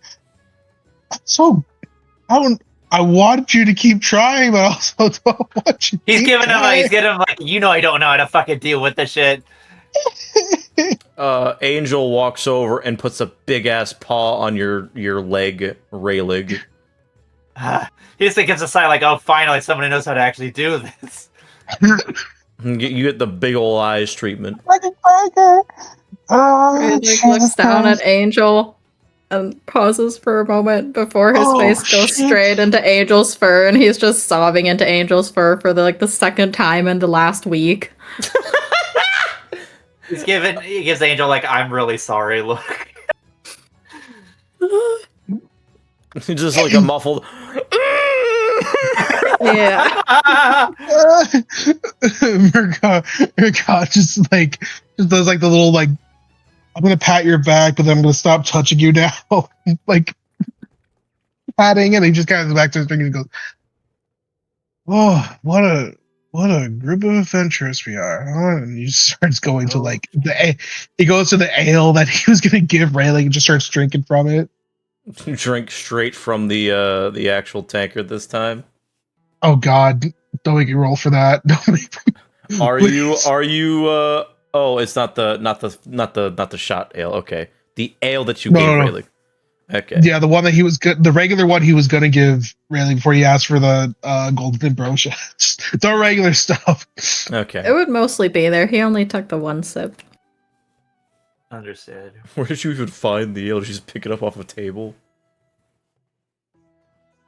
You still have your mead in front of you too, by the way. Yeah, he's you know what? He's gonna fucking he's having a good night. He's gonna double hand this shit. He's gonna double fist the drinks. All right. Oh, yeah. That will require a roll actually. So go ahead and roll a finesse check with disadvantage. All right. You are not drunk, but you are getting there, and you're in like that, you know, that middle zone of when you know you should probably stop drinking, but you don't, and you feel really fucking good. That's the zone that you're currently in, Murkon. And seeing this liveliness from you at the bar, a couple of people like actually stand up and seeing you get lively as if they're expecting you to start singing again. Say the line, Bart. You know what?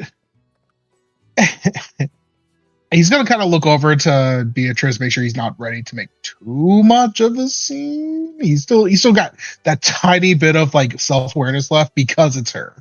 She does look over to you and raises a brow, and then she does walk over.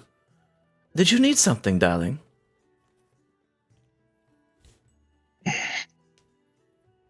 Um, he kind of leans over. She can tell with like the way he's like moving that he is definitely there. And he goes,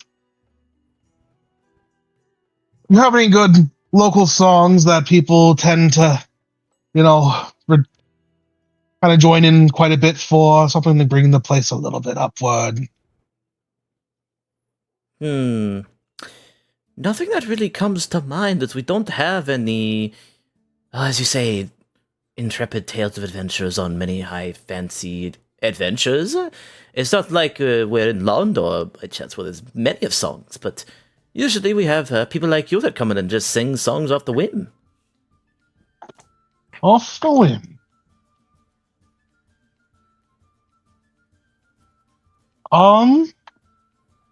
Let me think about this. I think, yes. Murkon is going to give a big old grin. He kind of goes, "I think I know something I've been working on a little bit. I think I'm ready to give it a shot." And he like cracks his fingers, leans his head back with like a big old grin. And he goes, "If you don't mind, dear." Oh, please, I love watching you work. You've made it quite fun last time.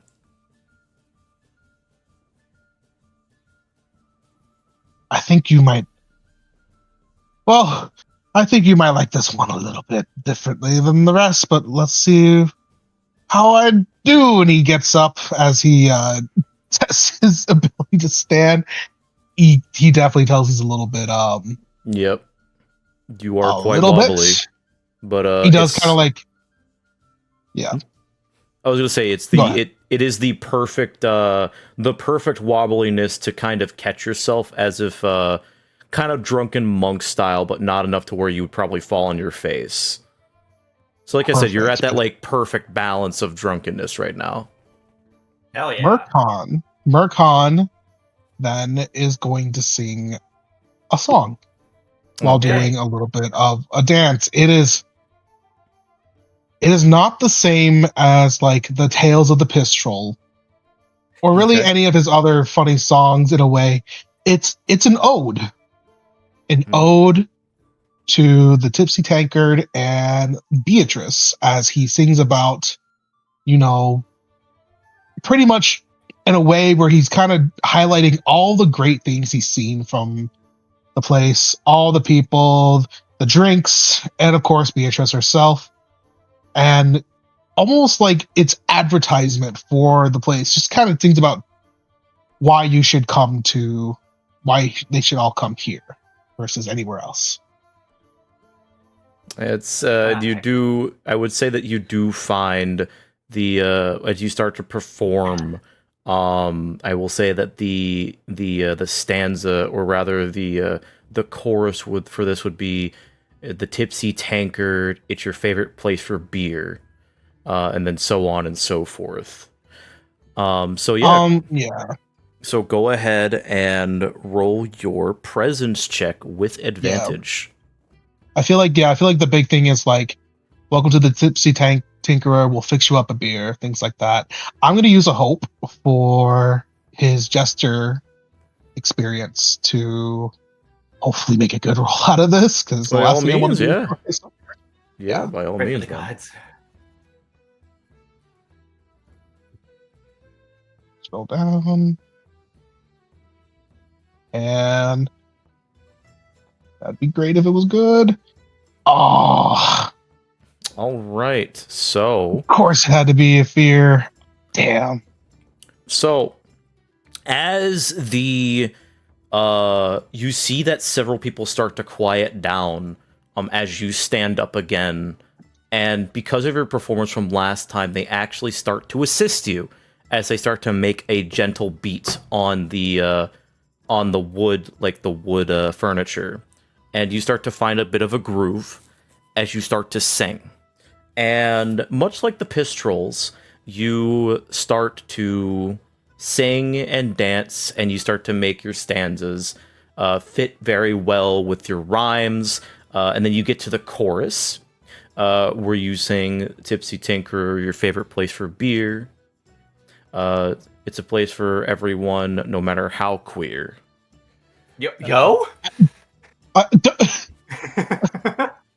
Heck yeah. And that does get like a kind of a laugh.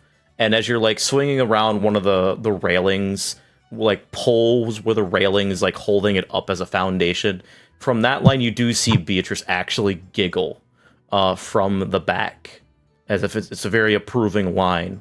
And as you start to trounce around in your second verse, you do hit as you're like trying to jump up on a table again.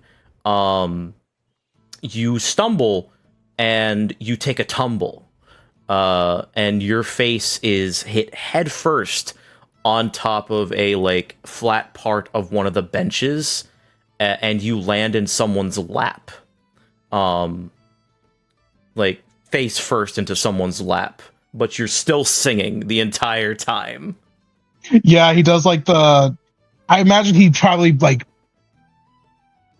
make some sort of comment about just like people dancing and having fun and making some sort of joke about how some women are so beautiful it's impossible not to be stunned, and he falls straight as he just kind of rolls in with the fact that he ate shit, but then like sings into it before getting back up to recover himself as much as he can to finish the song. As you do recover, you do realize that you did fall into a woman's lap, and she's like kind of shocked, and you get immediately slapped across the face, like Jack Sparrow style. You hear the bells ring with the music. Yeah, it's like in the perfect and it's just like the perfect beat where it's like when you say you're so stunned, ooh, from everyone else. Just like Griffin singing. Yeah, and he starts stumbling away to finish the song, but gets back into his groove. This isn't his first time getting smacked by a woman during a performance. And it will not be the last. And you do... It will not. Go ahead, sorry. I don't know, it's just... and it will not. You do finish your song, and similar to the Pistrolls, you finish your little ode, as... Okay. And as the song dies down, you just hear a couple people singing the chorus again. The Tipsy Tinker. And then it goes off a bit with them still singing and laughing and having a good time. And you are immediately grabbed as you stumble back into your chair by Beatrice, arms around your neck as she gives you a very big fat kiss on the cheek again. Well, that was quite the experimental ballad of yours, I must admit, and I must thank you. That was very sweet of you to do. Oh, with how great you've been treating me, I figured I'd bring something to your people and to your humble abode here. Last thing I want is to leave this place without leaving some sort of mark. Well, you could certainly leave your mark when you're done with your drink if you want. Murkon was mid-sip, and he goes, oh. And she says that, gives you a wink, and then goes back to take some more orders down the bar.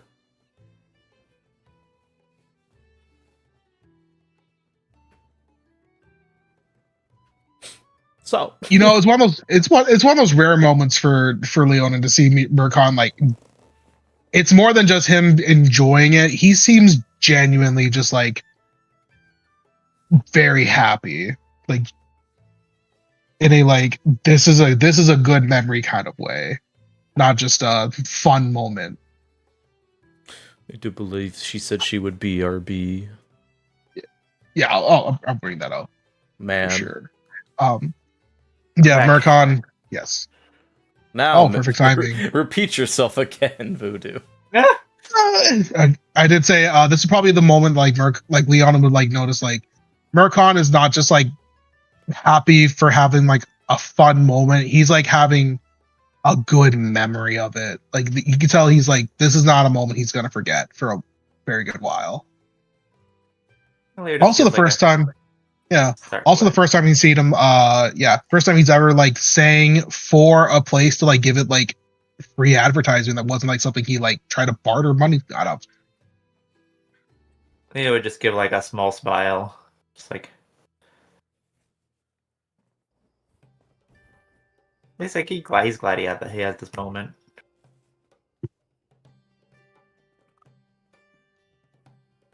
At that time, when you do finish your song, as Beatrice does take some orders, and you guys continue to drink, be it your water, your your concoction, your ambrosia, if you will, if you continue to drink that, or your mead. The tavern starts to quiet down a bit as you do eventually see a council member from the Bright Willow Council walk in, and that would be let me actually roll for this because I want to make this interesting. Please don't be what's his name. Please don't be what's his name. It is unfortunately the elf. Oh no! So no. As Lalandros does walk in, looking around the bar, and he does see you guys in your various states of drunkenness and, well, for Leo, just chilling. And as he does, he looks at Raylig, smirks, and then proceeds to approach the one that's not drunk and tap you on the shoulder, Leo. Looks over. Yeah. I see that you lot are having a pleasant evening, I take it? Yeah. Good. Do you need something? Yes, otherwise I would not be here. When you are not indisposed in your revelry, we would very much appreciate it if your party could come to the attendance of the mayor and Sir Copperbrand, when, of course, you are able. Very well. He says as like Marcon's in the middle of like a drinking contest with someone. It's Ogren. He's cheating. He's like Oh, using a hose to put the drink that he's drinking into Ogren's drink. He's just like, I'll let them know. Good. And I know we're not on the best of terms, but I must ask, what happened to that incorrigible swine over there? And he motions over to Raylig. Just looks over like, let's just say it was a rough day. I'm sure you'll be happy to know.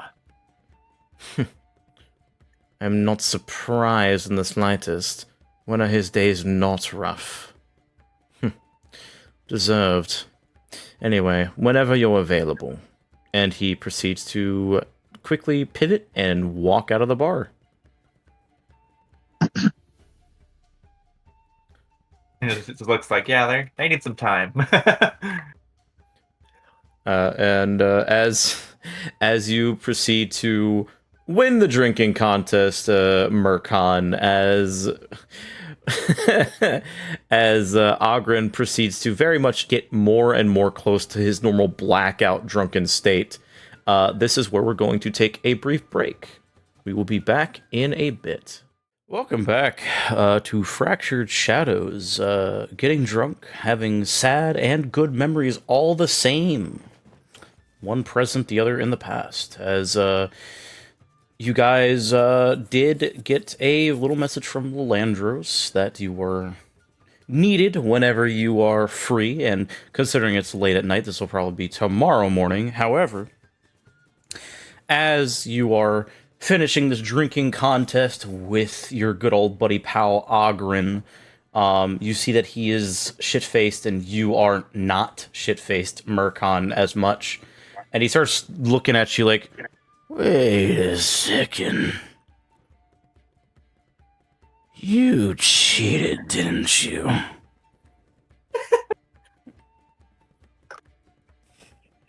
Now he's mad.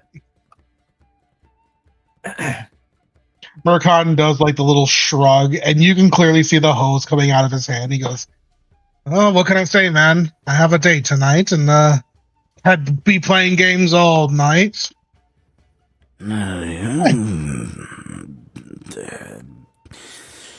It was a good thing that she had, because I wanted to.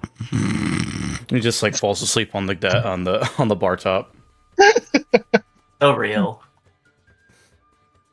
You see that Raylick is currently on the ground, his face in Angel's side, as Angel is kind of laying there, just like, whatever, man. This is my life now. I guess I have to be a literal fucking comfort animal, as he's like staring up at you, Leonin, with the, big old eyes. She just gives him like I'm sorry, dude, look. It's I don't, the stupid seal gift that Scythe uses sometimes? The big old eyes. Oh no. Oh, this one works. Like that. Yeah. Give him a little pat on the head. The head that isn't covered. It will essentially look like this. Yeah. I want to. One of Rayleigh's dreaming about Lalandros getting his butt kicked in court. I don't think he's sleeping. I think he's just sobbing still. Still sobbing? Oh, I thought he said sleeping. Oh. No, he's on the ground. Oh. Reduced to sniffling because he's dehydrated at this point. It's all But yeah, out, cheers he's to not. dead. He's not eaten. You do eventually see that the bar has started to die down, with either people leaving or going up to their rooms, or straggling. And there's a couple drunks in here aside from Raylig and Ogren. It does seem to be a little less lively. And to you, Murkon, you do see the lovely gnome barkeeper and proprietor jump up over the bar, walk onto the other side, and sit down on the edge of it next to you. And she does smirk at you. So, did you think about my little proposal, Mr. Murkon? Did I? Oh, frankly, dear, it's really hard to not think about anything else. I mean, who in the right mind would say no? Hmm? You would be quite surprised. Really, no. It is not often that I am the one to approach, but I think that with what you have done here and the great many things you have done for the town so far, that it is a welcome trade. And not to mention that you did just happen to sing an entire song about my establishment to bring in more customers, and it actually did. They could be heard about on the streets. And I actually had more customers come in today, so I can thank you for that. But this is also for saving me. I don't often do that either.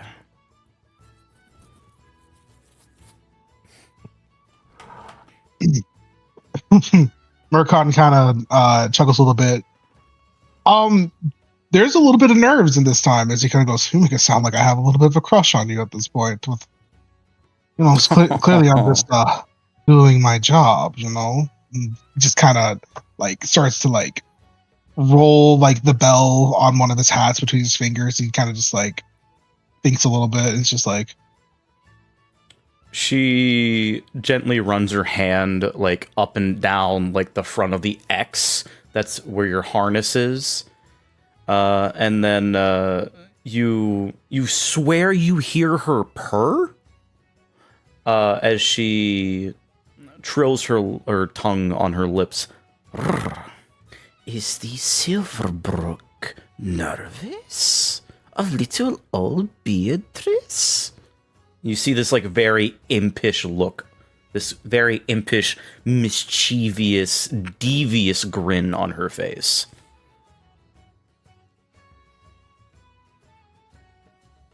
I think for once in my life, finding the words for this is not really coming to fruition now, is it?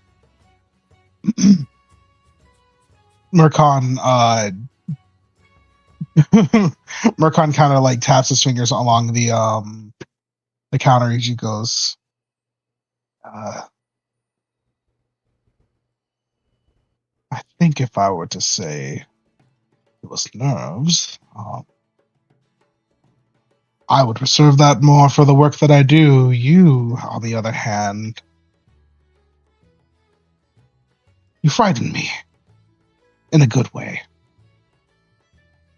In a good way, you say? And she moves her hand from your chest to your arm and gently just trails a finger down your arm and pats your gloved hand. And how can I make you not so scared of me, Marcon? And she flutters her eyelashes at you. And you see her like reach up to take the little ponytail that she has out, and she shakes her head as just this long, thick locks of red hair just drape past her shoulders and partially covers one of her eyes as she looks up at you.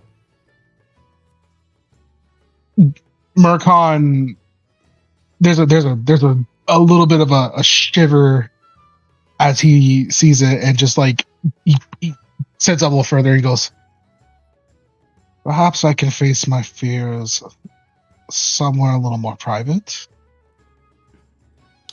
I was hoping you would say something like that. Come, sweetheart. And she will take your hand and hop off the countertop as she leads you upstairs. And she doesn't lead you to one of the smaller rooms. She leads you into the back, up a set of another staircase, as she opens a trap door. And as she opens it, you find yourself in a very large bedroom that apparently it essentially looks the equivalent of a master bedroom. And you see that there are a couple of things in place, including a very large bed. You see a mirror with a stool near it, and it's a lot shorter because she is a gnome. But it's not too short where you don't have to, like, crouch.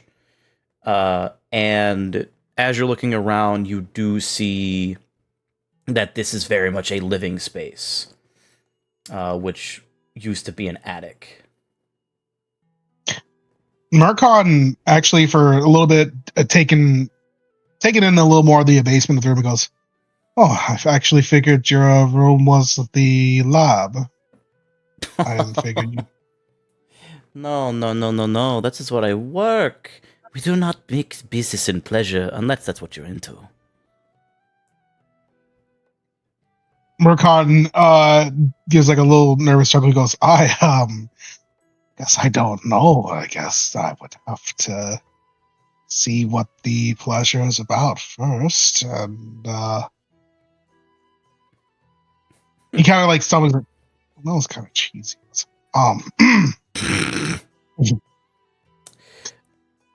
You are so adorable.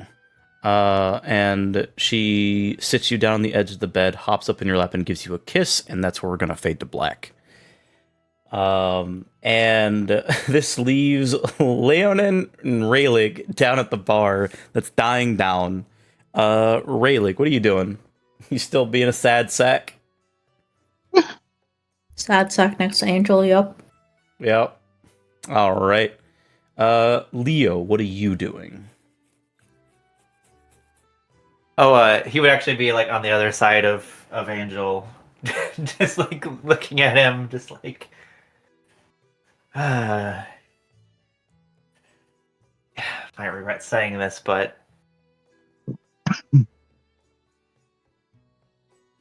look, someone like me who generally isn't very people oriented could see something of decency in you. Maybe you're not entirely hopeless. I don't know if that's going to offer you any comfort, but yeah, He you're looks. a good guy, I guess. He looks up from like where he's sitting on the ground next to Angel, and he just has like the teary-eyed like. You really think that? Like internally almost regretting it, just like, yeah, you're okay as far as people go, which means pretty good. Something like that. He sniffs and like wipes his nose with his hand.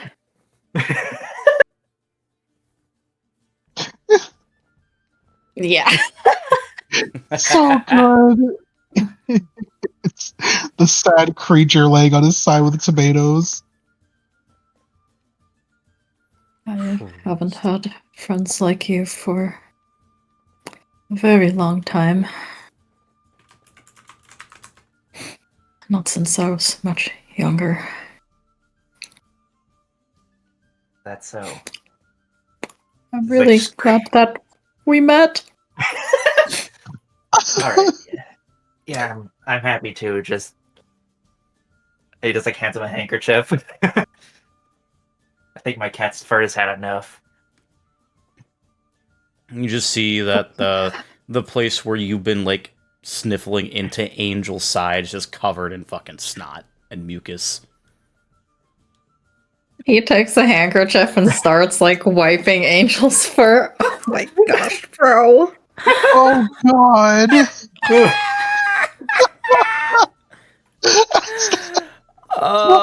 You did this to yourself, Thorn, by the way. Oh my god. You just Yeah. gave me the ammunition to work with. Which I'm grateful for, but you know.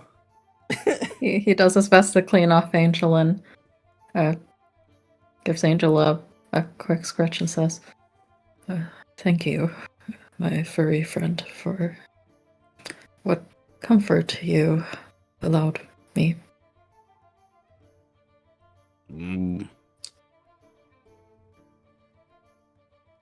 Luckily, he's gotten used to my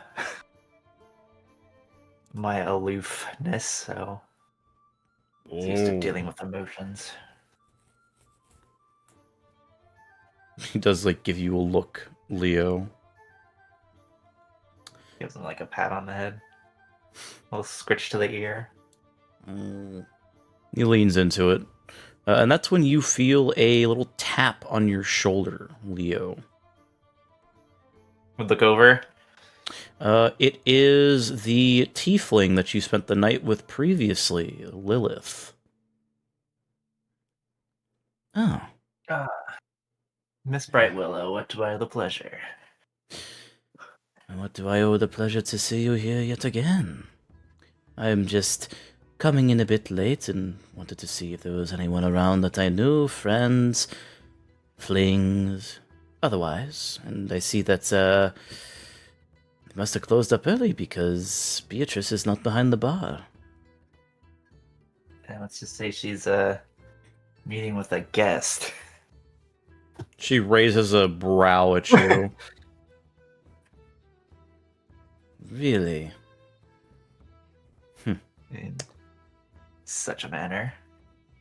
I did not expect someone to actually take her up on that offer. Then again, she doesn't offer that much to anyone, really, now that I think about it. My brother must be a special case, then. Your brother? Now that is a story I need to know. Well, perhaps I can regale you of the story. In the... look over to Raylig, see how he's doing. She will also look at you, Raylig, and as in your bleary-eyed stupor, you actually know who this is. You have spoken to her family before.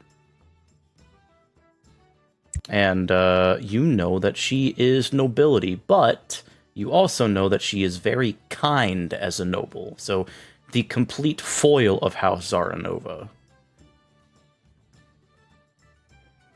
And I feel like he's sitting next to Angel, and he'll look up and see it's Lilith, and he'll like stand up all of a sudden and brush off his pants and be like, Lady Lilith, I didn't expect to see you here.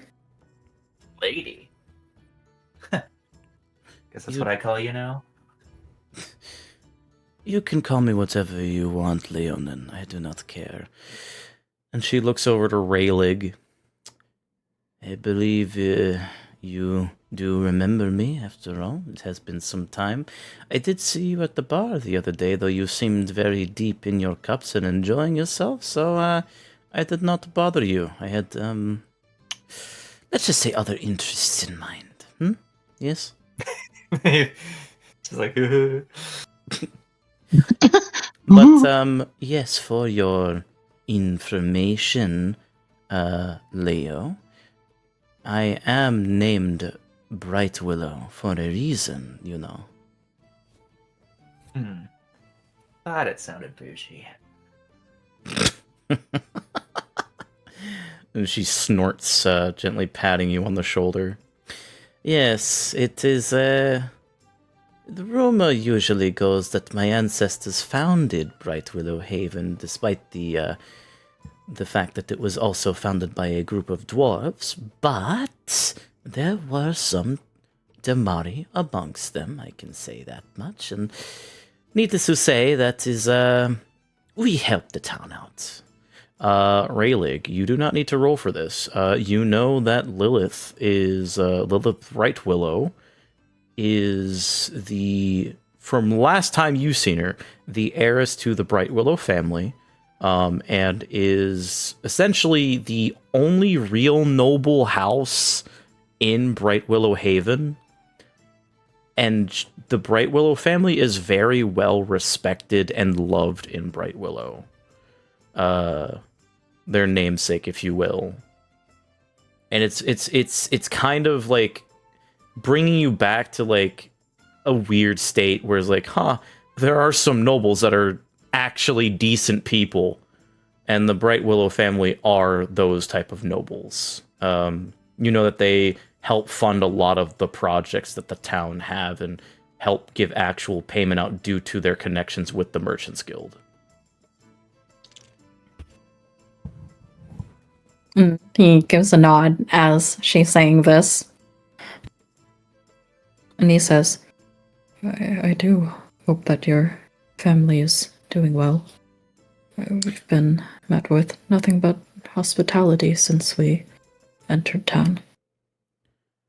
Well, they do say that House Bright Willow does have a reflection on the better town of Bright Willow, probably for better or worse, but it has been a couple years since the passing of my father, and my mother has been beside herself, so she has been, let's just say, incapable. And, well, I have been trying to fill my time with certain vices. And she does look over towards Leon and just smirk at him. Yep, that's me. But, that being said, I did also want to just come in, take a look around, and see what's what. I was told recently that you also dealt with the bear problem. Is that to be believed? Gives a nod. Indeed. When my Oh, skill yes. to handle animals came in handy. Gives Angel a little little scritch on the ear. It's more than that. Leonin was able to parlay with the bear. So much that they brought us to their den, and the bear's child took a liking to Leonin. Wow, good with children, too. Let me see. Just like gives a look like, well, as long as they ain't people's children. I assure you, we share the same sentiment. Good with animal children, cubs and whatnot. That I understand. That's good, that's good. I also wanted to give you my personal thanks, as that has been a problem for the mayor, his council, and the League and Charter for some time, considering how much delicious but needless drama that has caused, so to speak. Well, I live to serve. That you do. Well then, if everything is seemingly in order here, Raylig, it is good to see you again, and you do have a little bit of something on your tunic. And she motions to like a little glob of snot that's still there. I'll, like, quickly wipe it with a handkerchief. My apologies, lady. I will go take my leave, if that's okay. It was nice to see you again, as always. If you so wish, this is not my home, so whatever you want to do, Sir Keith. And she just gives you a very nice smile, a genuine smile. And Landon would say, like, this is pretty unlike the depressy, bedraggled self. Like, it's like he shaped up real quick in the face of nobility. And as he passes, he will hand the handkerchief back. Goodness.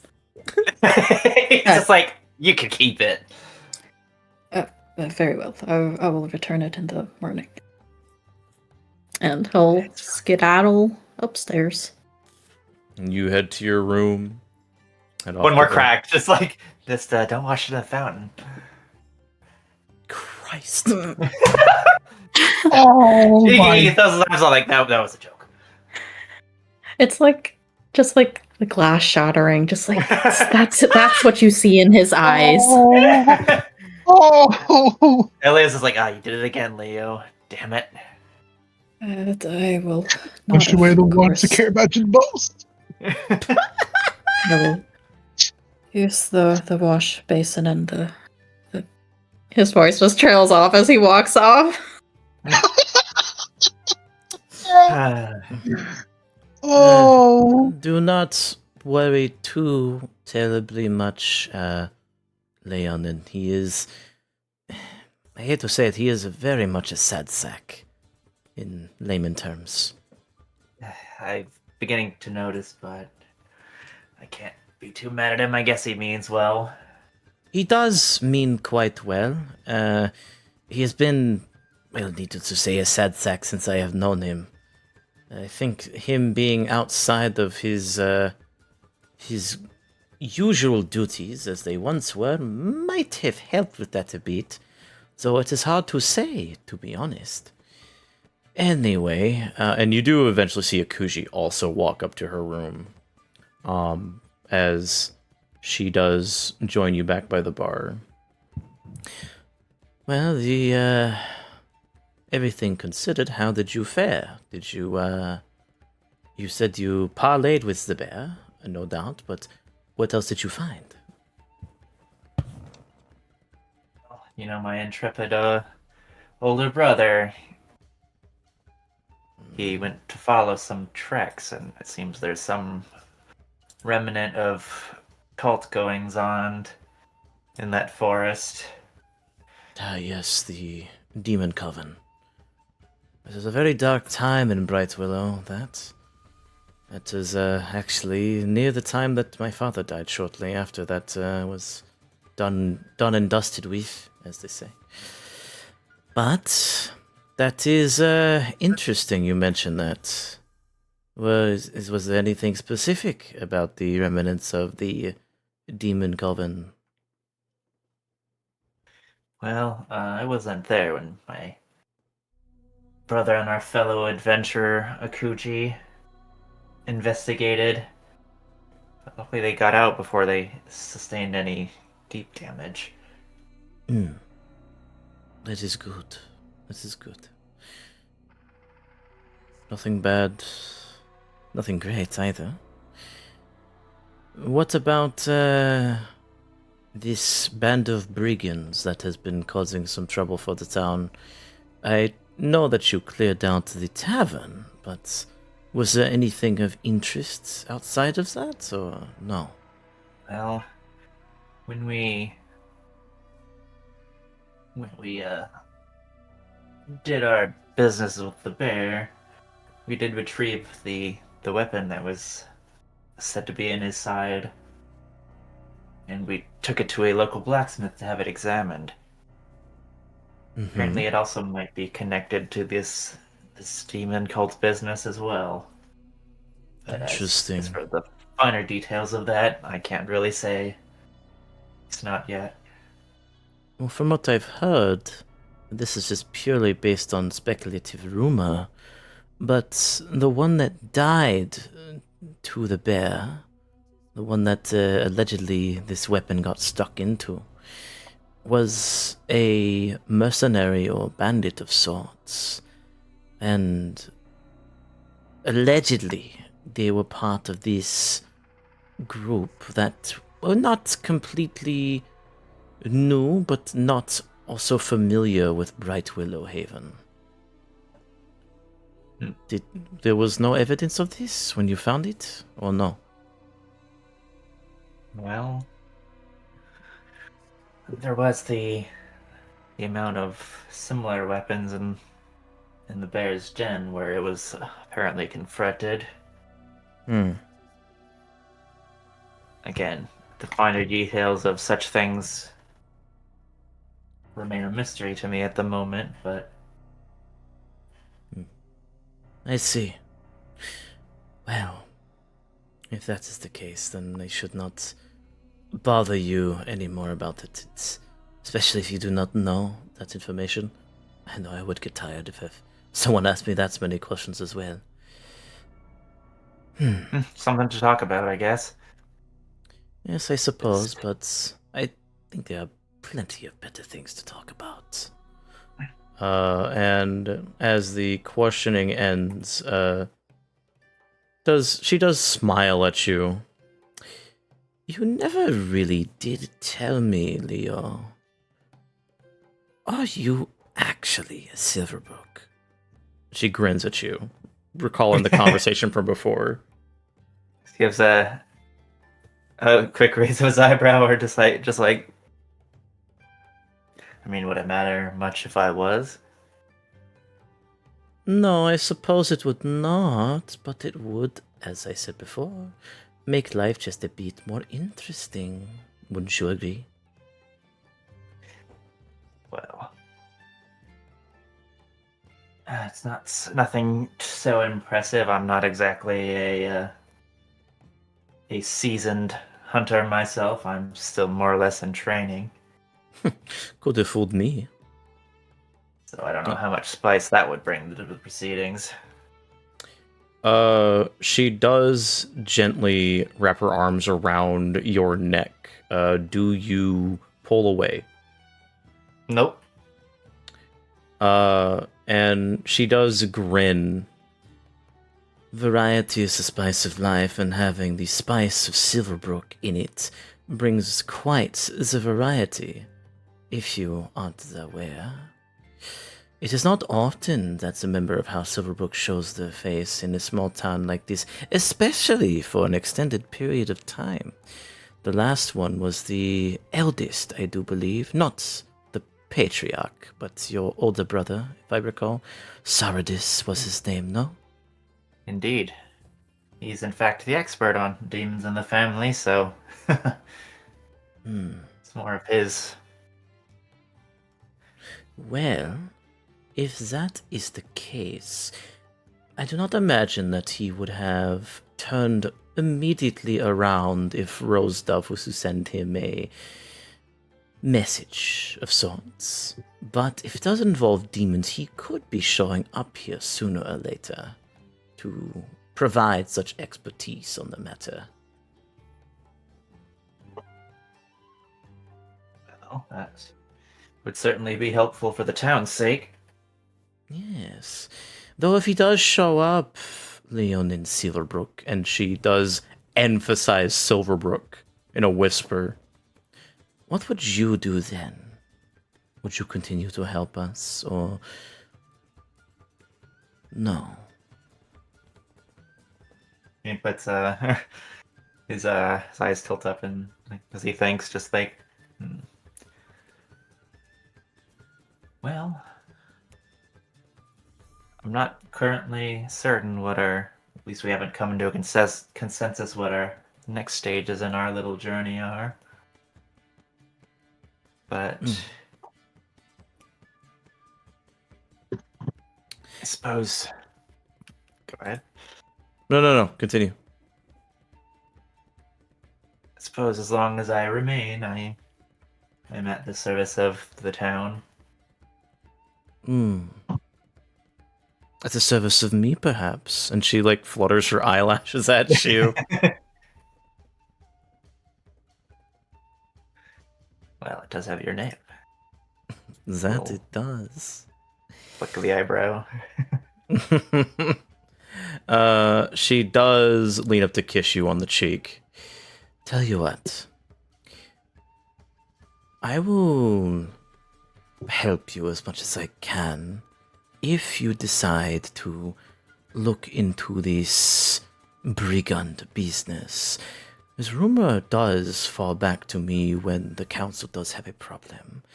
And I know that they have a need for the heroes of Bright Willow right now, which just so happens to be your little group's moniker. Heroes already. Wow. You must understand that this has been going on for over 2 months, Leonin. There are many things that cannot get done over simple bureaucracy, and even as we try as we must, sometimes outside intervention is needed.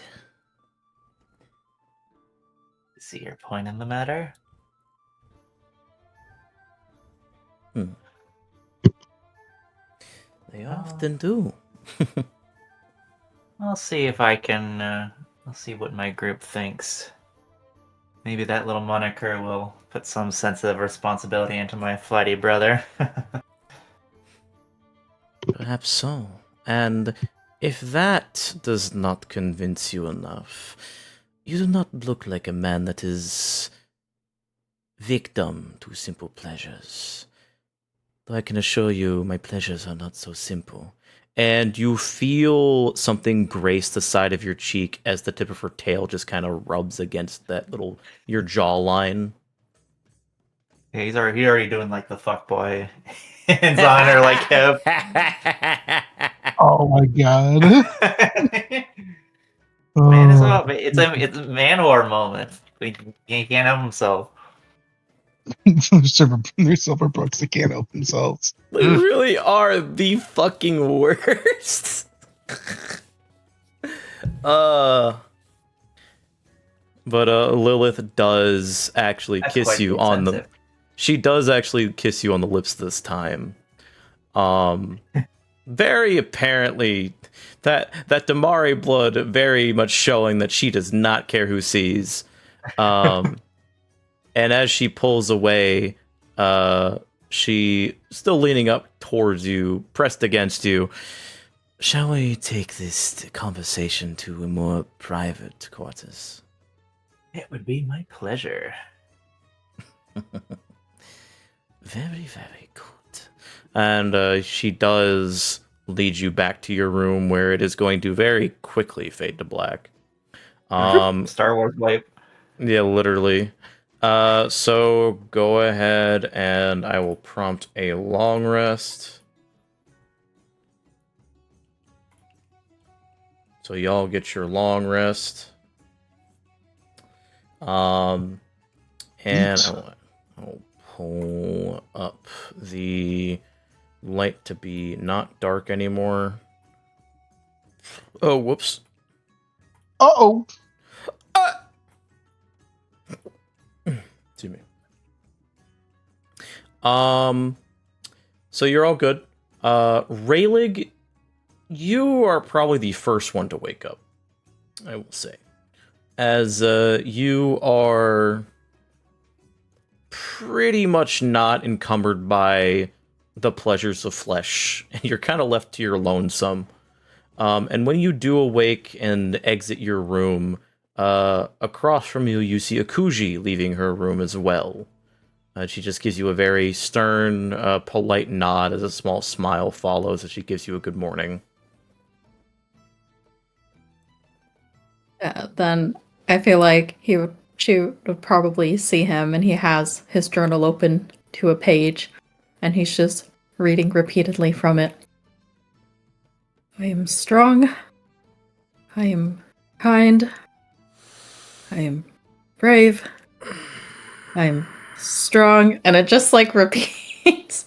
That's rough. And he like sees Akuji, and he like, Akuji, I didn't expect to see you up this early. And She does blink at you as you're repeating yourself, but she just shakes her head and gives you a nod as she goes downstairs. And just imagine that Raylik is repeating this in the fucking mirror before he leaves the room. he's reading it from his journal on a page that his wife wrote for him. Oh my god. Oh my god. Oh shit, she wrote that for you when you had a really bad day at work, and this is before she knew.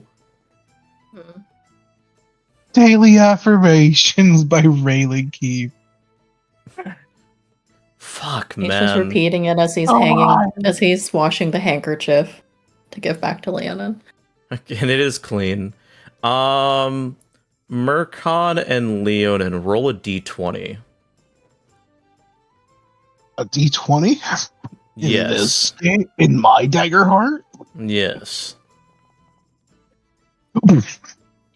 Well, that's gonna fare well. Ain't no fuck. You know. You're not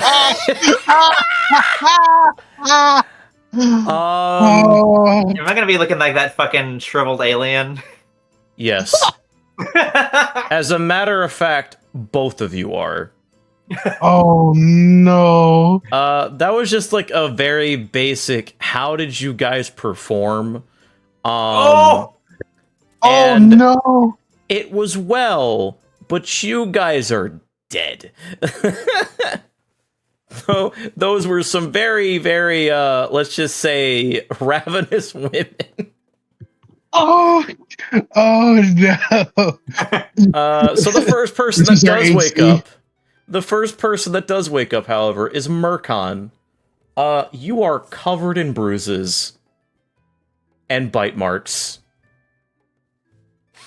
And I need you to roll your little thingy boss.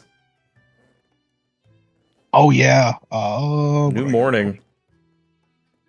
Roll strength reaction, not great.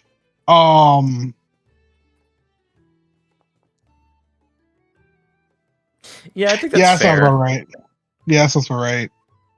All right. So you start as you wake up. You start coughing and holding your chest, and the gnome that you were with, who is basically like nearly nude still, notices you are coughing immediately, and she immediately grabs something from a drawer and shoves it in your mouth, and it is that same tincture she gave you with the fresh air.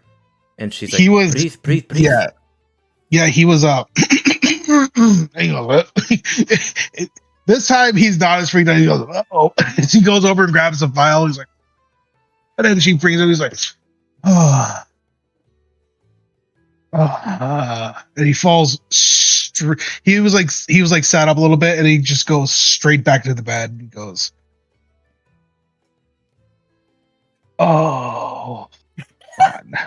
She she she straddles your lap and gently looks over you, checking to see if there's any like signs of like injury.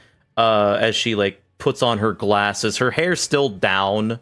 So it's a welcome sight as it blocks out the light, because you're like getting that like like what's it called, the concussion light sensitivity from that attack. But as it enters your lungs, it calms down. You will still take the after effects of it though. Okay. Do you want me to roll for the D4 to remove the stress or nah? Yeah, sure. That works. Okay. That's fine. So Okay, the stress go will be for it. gone, but the HP will still be affected. Yeah, Murkon just kind of, as she like straddles him, he like reaches a hand up to like press her. She goes, "No, I'm okay. So all of this was you, by the way." And his arm just like flops, like it's just straight noodle. She grins as she says that.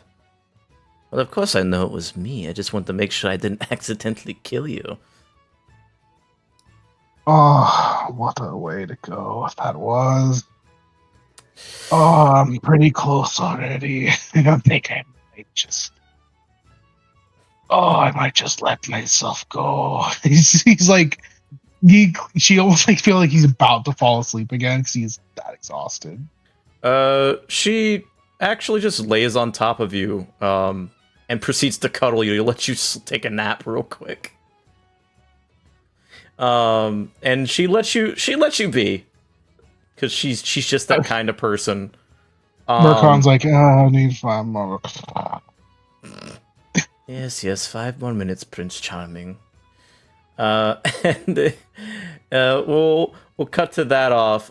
Leonin, you wake up groggy as a motherfucker. You are dehydrated. You have scratch marks down your back. You have bite marks across your neck. Your entire body is bruised. It looks like a fucking wolf attacked you. Man, it looks like Patrick Bateman had the night with me. Yes. A chainsaw? As you stir, you No, but there's a lot of Huey Lewis. yeah, you immediately feel several tight grips around your body pull you back down, a tail around your waist, and arms around your chest as you feel a warm body press against you. No, you're not going anywhere yet. Oh, what bloody time is it? It's still early, you have time. I think you're gonna break me in half. Oh I god. think you want to be broken in half by how much you enjoyed it, Leo. Do not lie to me. You're just like, damn, she knows me too well. It's like, I'm like, I can't lie this way. I can't lie myself out of this. Oh, Jesus. Oh my god, man. So while you guys are there, is there anything you guys wanted to do for your long rest? I don't think there's anything I can do. You can. I'm so glad I took that celestial trance to do an additional downtime. Let me see what Oh my the problem is for the long rest again, so I can get that. Here we go. Ray, like this is for you too as well. Work on a project, though. It's a project, all right.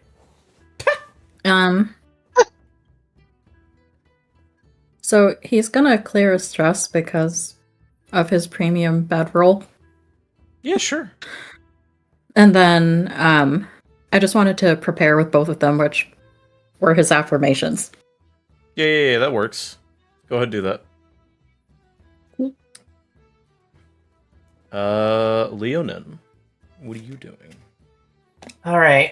I guess prepare, because I don't have any resources I need back. Okay. So that would be the equivalent of giving yourself a hope, basically. Cool. And if that's for 2 things, that's 2 hope. Gotcha. And Murkon. Murkon is gonna work on a project. All right, what are you trying to do, buddy? He is going to start work more on his ability to work on his dexterity with his hands, start getting a little more control. So he's to start practicing things with lock-picking kits, disarming traps. He wants to start getting better at being able to handle that kind of stuff. Okay. So if that's the case, let me see. I don't know if that's a project I can work on, but I think we can manage something like that. What this will be is this. I'm gonna say that this will be a experience that you will earn without a level up, and it will take some time based on specifically since it's talking about dexterous hands. This will be related to finesse checks. sweet. So, in this case, I think we both know where the dexterous hands are going to come from. Work on a project wise. Let's be real. Ayo. So go ahead and roll a finesse check.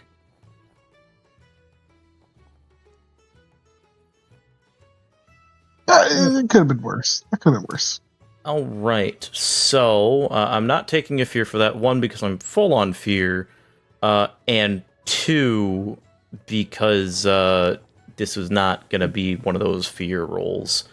So in this case, if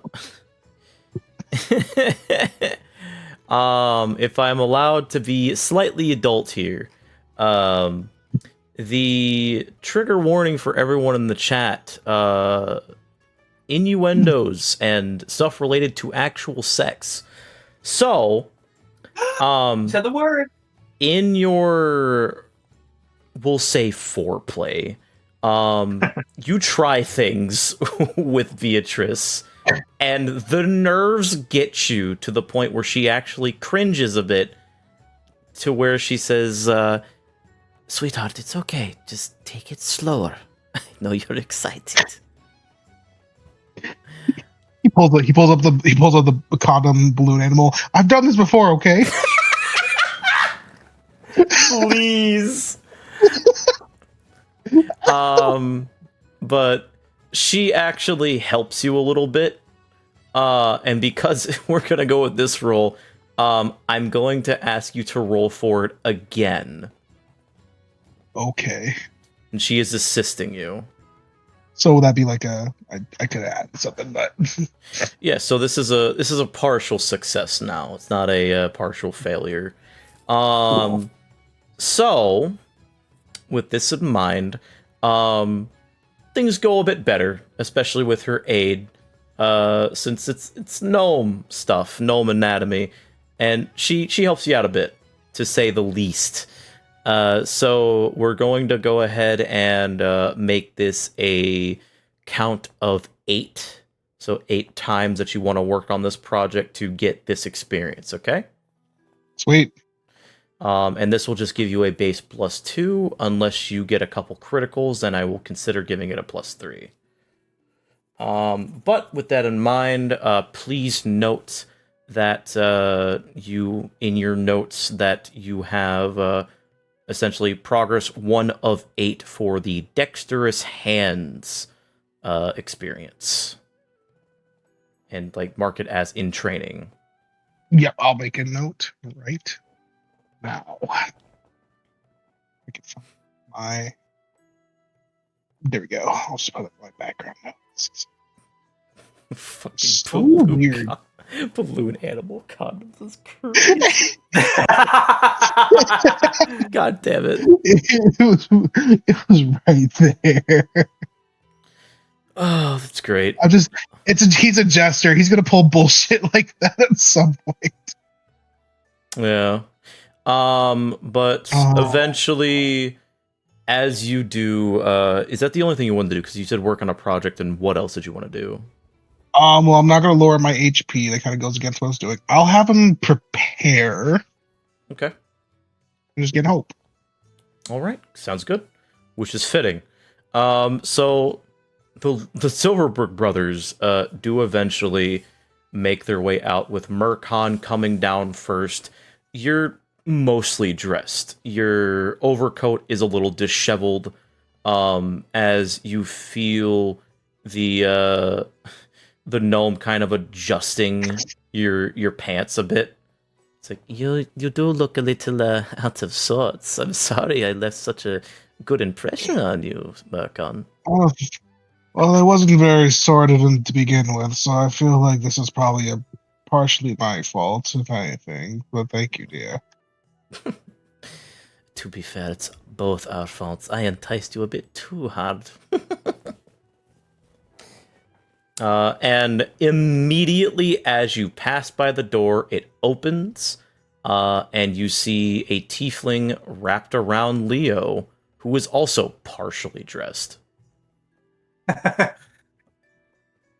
Murkon for you goes, hey. Hey. Oh my god. It is because of that knowing, like, oh yeah. Murkon's too tired. His eyes are like barely open. He goes, yeah. Yeah. You see Beatrice look at Leo and sees that some of the hickeys and dark marks are still on his neck. It's like, by the gods, what's happened to... And she sees Lilith, who just gives a very like mischievous smirk. It's like, right. I'm going to make some coffee. Did you want any of it, boys? Yes, please. I'll take 8. That would kill you. But yes, come. And she will motion for you guys to follow down to the bar, where she finishes putting her own coat back on completely as she walks behind the bar, goes into the kitchen, and in a couple of minutes does come out with like several cups of coffee. Ogren was not moved the entire time he was there and is still sleeping on the bar. Murkon, what if you got cold at any point last night? He starts taking a drink from his coffee. I have ice cold water. He does need a bath, I think. He always needs a bath. He stinks like shit to the high heavens, let me tell you.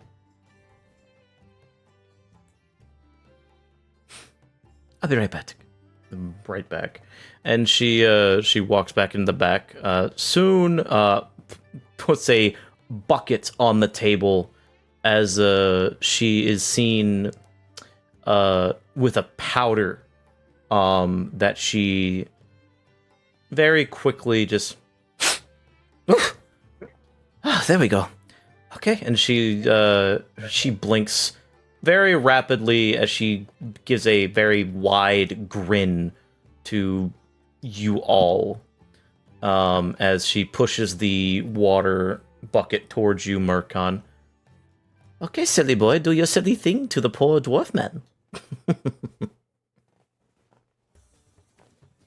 Oh, bossy here and up there. All right. And he takes the bucket and he walks over to Algren and he goes, hey, Algren. Mood. What are you dreaming about, silly man? And he dumps the water all over him. Straight downpour. Ogren does not move as he just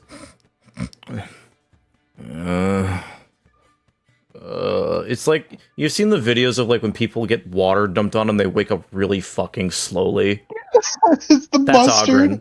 Yeah, that's Ogren. It's like someone, please don't tell me this is piss. I cannot handle that again today. It wasn't me this time, I swear. What do you This time. This time. And you immediately hear around close to your ear, this time.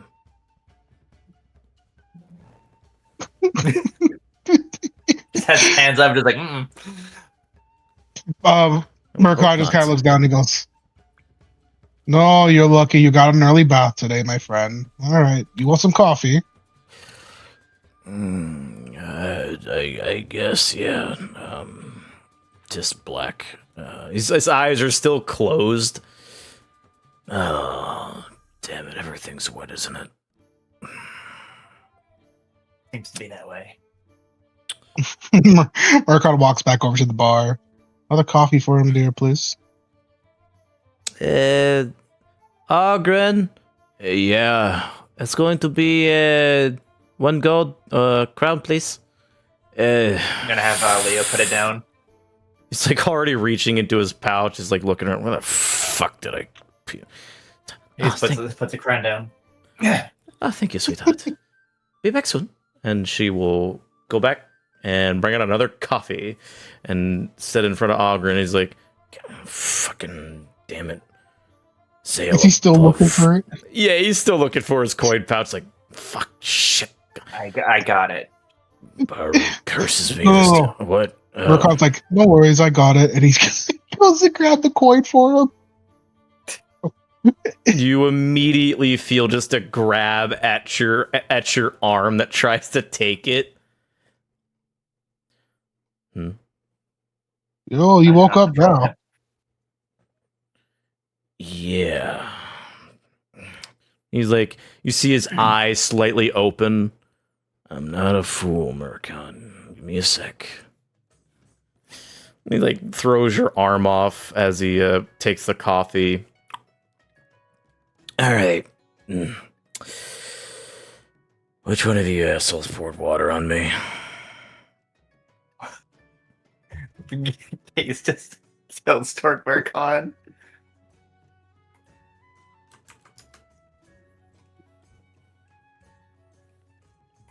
Mercon just kind of shrugged and goes, "Oh, it could be anyone, really." For some reason, I know you were going to say that.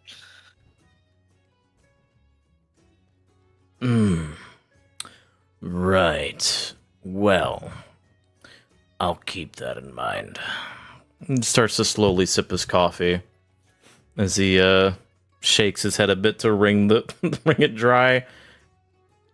And as Beatrice looks over, well, it's a good thing I need to clean that spot anyway. So, what's the plan today, boys? She looks between all of you, including Rayleigh and Akuji.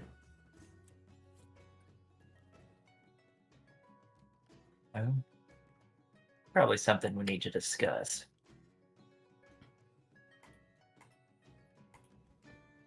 You would look over to Marqui and Rayleigh.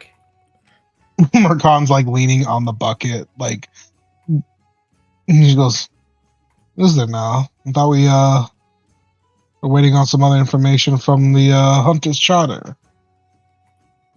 And Well, obviously from there's the that. blacksmith.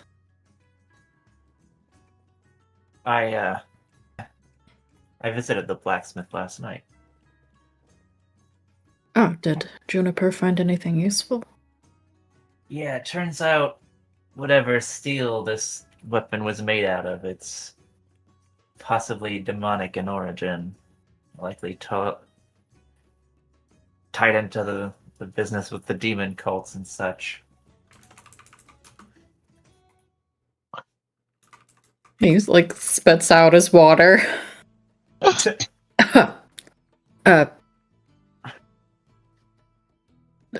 Demonic. It's a demonic weapon, you say? Something like that. Unfortunately, not really my area of expertise. Do you think all of those weapons near the bear were of a similar make? It's possible, but I can't be completely sure. I have gotten word from, looks over to Lilith, it's just like... She grins. A friend. That there might be another party involved, possibly mercenaries or brigands.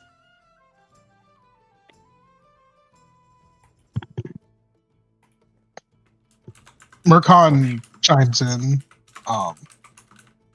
Unless Leonin has something else to say. Yeah, you would like leave a gap so you can chime in.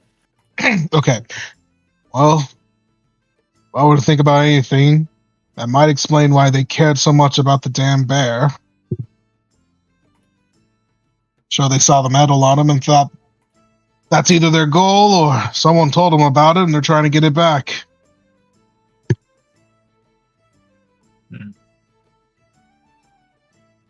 Either way, seems like some further investigation into the matter wouldn't be unwarranted.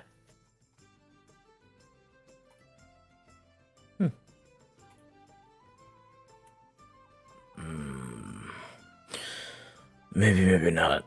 I'll wake up a bit first. You do that, friend. And they'll set the bucket down next to him as he makes his way back over to the bar. Stares at it. Stares at you. Stares at the bucket. Sips coffee. Doesn't say anything. Oh, he's plotting his revenge. I already know he's just like, I'm gonna fill this thing so much piss. I'm gonna kill you. I'm gonna fucking kill you, Murkod Silverbrook. God. That will be your balls. I'll cut off your nutsack and nail it to my door. Patrick, please. So, did you inform the others about Lalandros' visit? Yes. Also, that dickhead elf wants to speak to us about something. Did you encounter him on the way to the blacksmith? No, he stopped in when y'all were busy drinking a lot. His face just deflates a bit. Oh, yeah.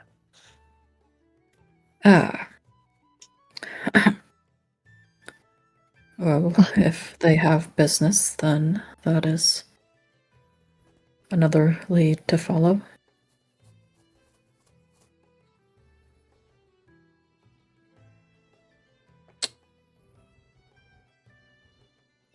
Mercon does his final adjustments and he kind of finally sets back in the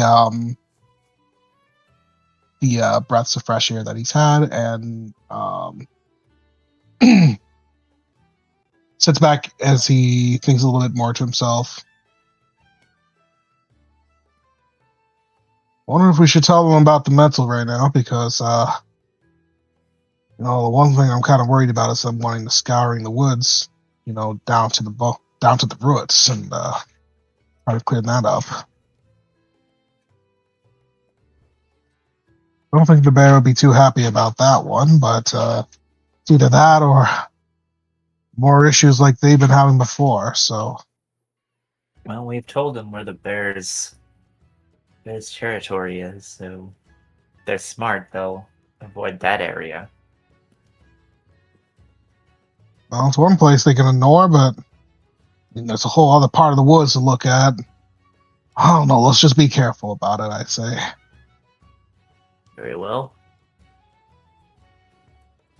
I would be interested to see if Rosdove was able to procure the records that she was looking into.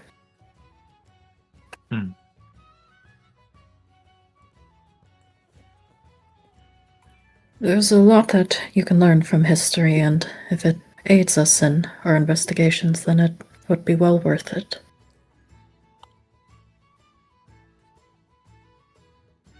Oh, aren't you sounding more like an adventurer every day, huh? Not just any adventurer. We're not just any adventurers. We're apparently the heroes of this town. Go figure. I'm sure we're going to lose that title as soon as someone else comes around, but I'll enjoy it while we got it then. Why not? It's when you hear Beatrice pipe up. It's funny that you mentioned that, because that's actually not a title that's usually given around willy-nilly. Even with some of the adventures that come around every now and then, you don't get called the heroes of the town for no reason.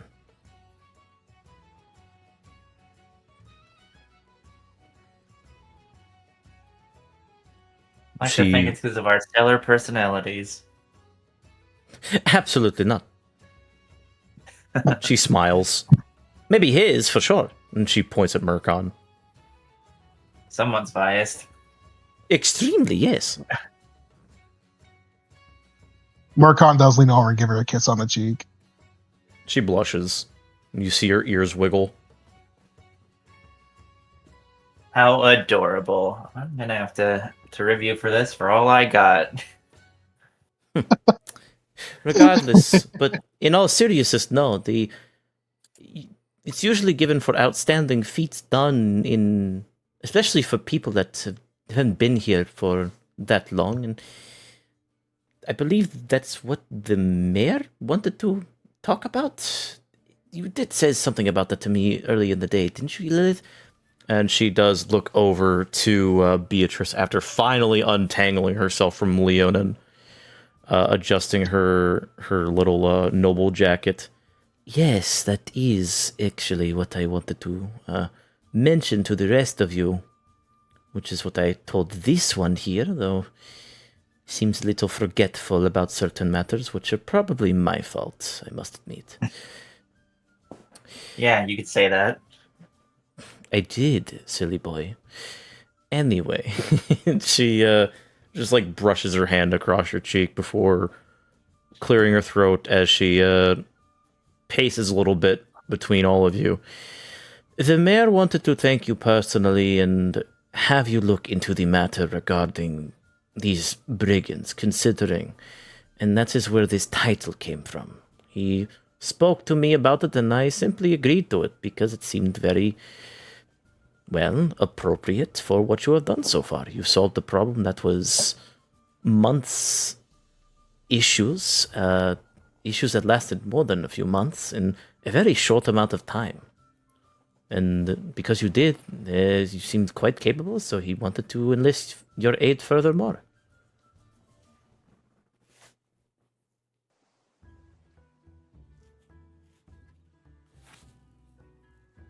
Murkon kind of like chews on like his thumb as he kind of thinks about it. He goes, more and more title, at least more accolades. No, we might get more gold out of the deal. Oh, certainly. When you are working for the mayor, you can expect a heavy payment. Well, doesn't serve anything to not collect a little bit, so I think I might make my way over there now if you guys are ready. Yeah. Sounds like a good plan to me. See what he has to say and see where we go from there. As we've been, as we have been doing since the beginning of our little, let's just say misadventure to start. Let me finish this first. Yes.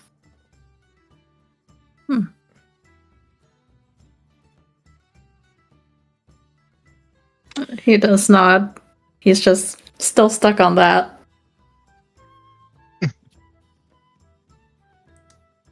Murkon leans over to Rayleigh and gives him a little bit elbow. We'll see if we can make the haughty elf make you Make him give you the gold this time, huh? That's right. I am brave.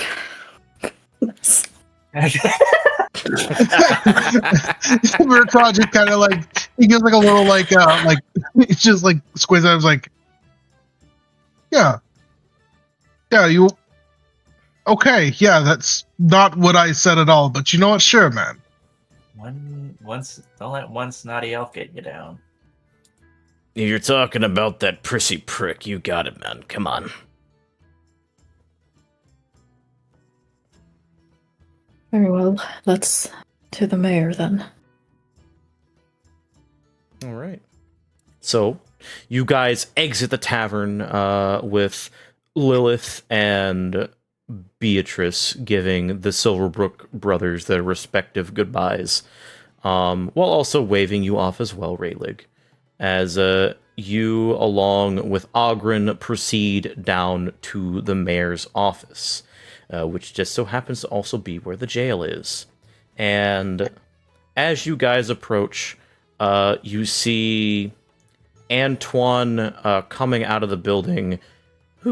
Antoine coming out of the building with Julius by his side as they seem to be talking about something. And Julius turns towards you. Ah, it is good to see you again, Silverbrooks and company. What can we do for you on this wonderful day? And Antoine turns to you and smiles. Ah, the intrepid band of heroes. Welcome, welcome. I'm assuming you need something from us if you're coming to us this early in the morning. Murkon kind of just, we are, in fact, yeah, we're, Alandros spoke with us, actually. He told us to come meet with you all. Yep. Ah, yes, right. I did send Lalandros to collect you all, and we suspected you might be at the tavern, but considering his, well, report, if you could call it that, it was very rude and unsightly to read. Multiple times, as a matter of fact. What a surprise. Yes, Julius. Let me do the talking. Righto, boss. And Julius takes an attention as Antoine approaches you. Well, I'm very glad that you guys decided to take the offer, because what we have in store is we at the council and myself especially think that you're doing great work, honestly, and considering again that you did it in such a timely manner and within days, that's even more impressive. So I first of all wanted to officially give you the title of the heroes of Bright Willow Haven. Just a little moniker to, get you guys a bit more friendly faces, because I know, according to some reports, that a couple of you haven't been getting the nicest treatment. And he looks over at Raylig immediately. He just has, like, the teary-eyed, like, us? Heroes? He's still on that, and then hearing the mayor say it. He's just like, we are the heroes, so if you could tell your mates to respect this one a little bit more, that'd be much appreciated.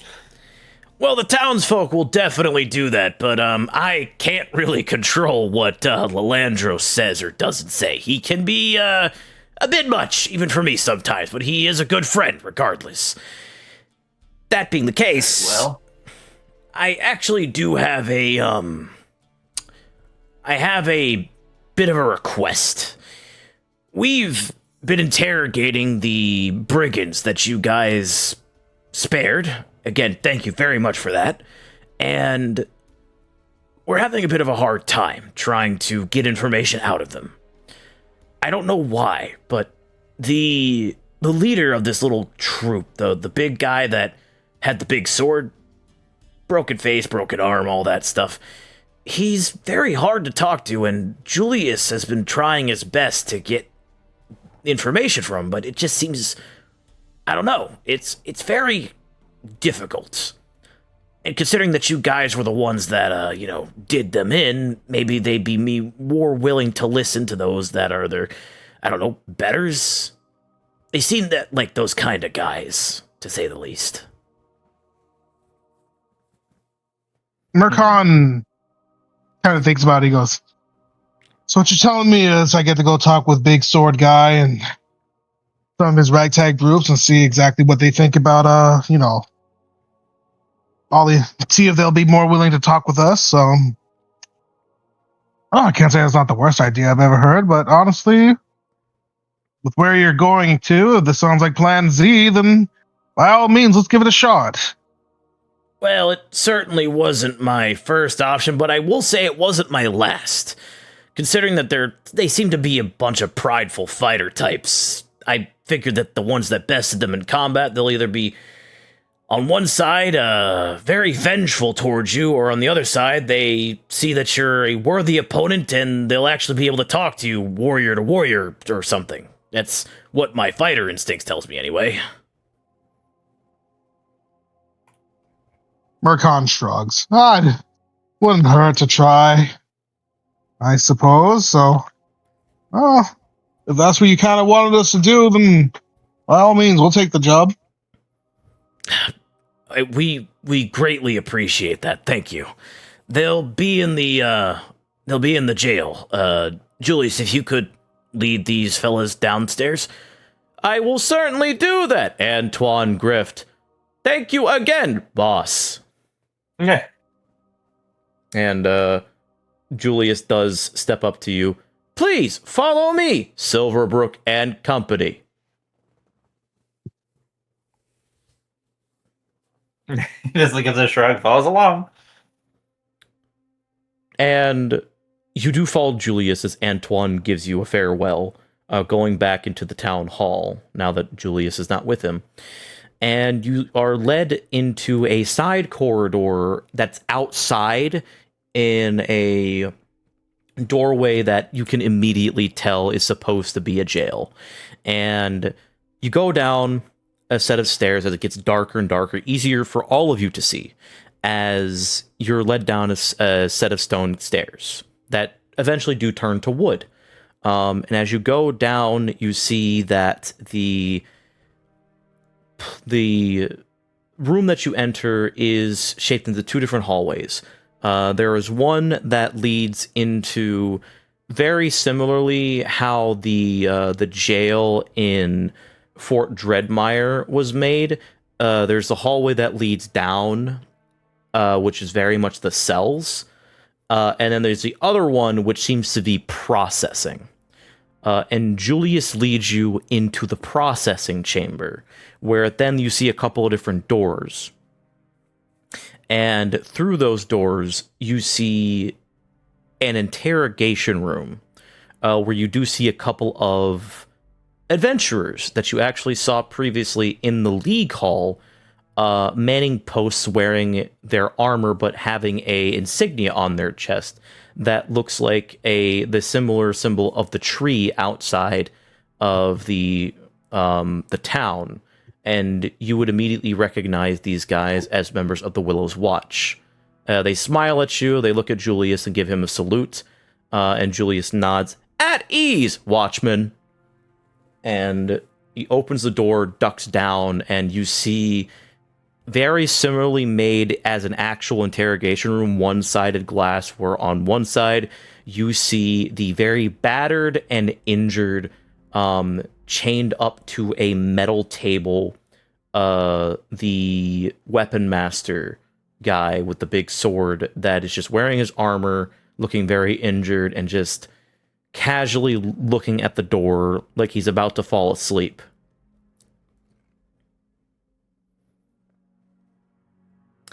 And Julius turns to you with the other individuals in the room, which is just like two other watchmen. "We have been monitoring his personality." It takes a minute for him to actually say the word. "To see if there's been any changes since the last interrogator has interviewed him.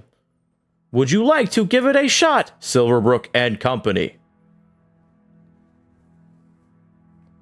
He can't hear us right now, can he? "Absolutely not. This is a one-way magic-proofed glass that can only be heard from the other side, as well as visually, too. He cannot hear a single word, despite the fact that he knows he is being watched. Murkon kind of looks over, gets closer to the glass, and he looks at the guy.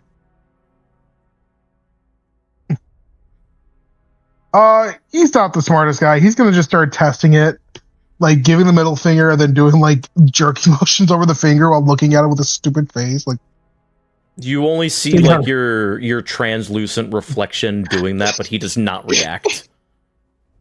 Murkon's like, oh, all right then. And when you do tap the glass, you hear a boom. As it does like a reflective spell, as if it's like fairly protective, like magical bulletproof glass, essentially. Fancy. Oh, tell me what you do know about the guy so far, if anything. Absolutely nothing. Nothing. No background, no mother, no father. Oh God, we're dealing with a real. He said he refuses to talk to anyone. Oh, I think I might have a way to get him to talk, but let us go way over. Ooh. Rayleigh, what are you going to say? We can do it. We're the heroes of the town, after all. This is for the good of the town. That's the spirit. Okay. And he's gonna rally us before we walk in there. All right. Essentially, you all have bardic inspiration. What were you going to say, Murkon? Sorry, I cut you off. Murkon's like, well, how are we going to do this? Do we want to go one at a time? Do we all want to go in at once? I'm not talking to him. Fuck that guy. There's usually strength in numbers, though. If we outnumber him, then perhaps he will be intimidated. Oh, you're going for an intimidation roll. I like it. Okay, we can get a little naughty here. Might as well. Consider the trouble this man gave us before. I might be quite happy to say the little bit of payback we'll get from it will be at least a little worthwhile. Let's give it a shot then. I have one request, as you are interrupted by Julius. Mm-hmm. Do what you will to extract information out of this ne'er-do-well. But please, I must advise, do not do violence upon his person. I have tried that already. How'd that go then? He points at the guy, and you can see that he has a broken nose. All right, we'll try not to do any damage to your handiwork. That masterpiece that's left just to you. And Murkon looks over to the guy one more time before he makes it clear he's ready to go and start the interrogation. All right. All right, so you guys are walking into the other side of the room then? Yes. Let's go. Yes. All right, so Ogren does not join you. He stays on the other side to listen to you guys.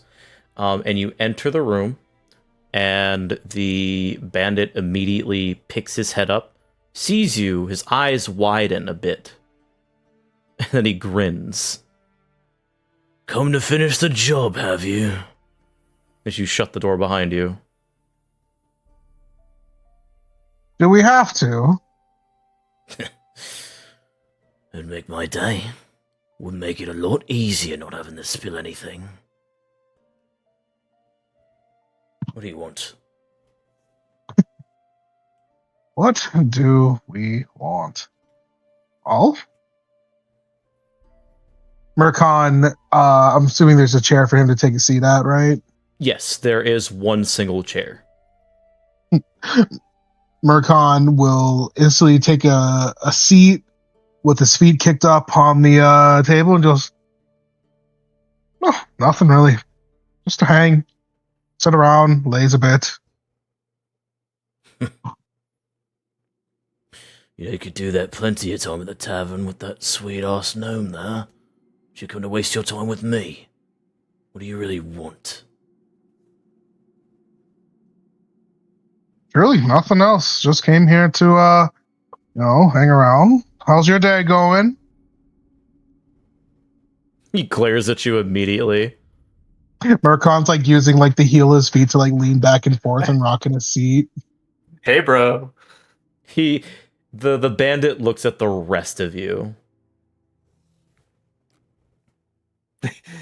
Leo's just like, what he said. Then he looks at Raylig.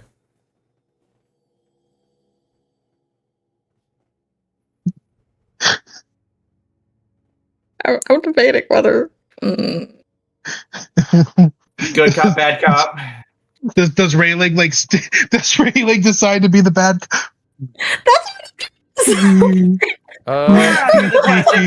Does Raylig suddenly have a flippin' personality? No. He's like we're heroes. We're strong. It gets to his head. He tries.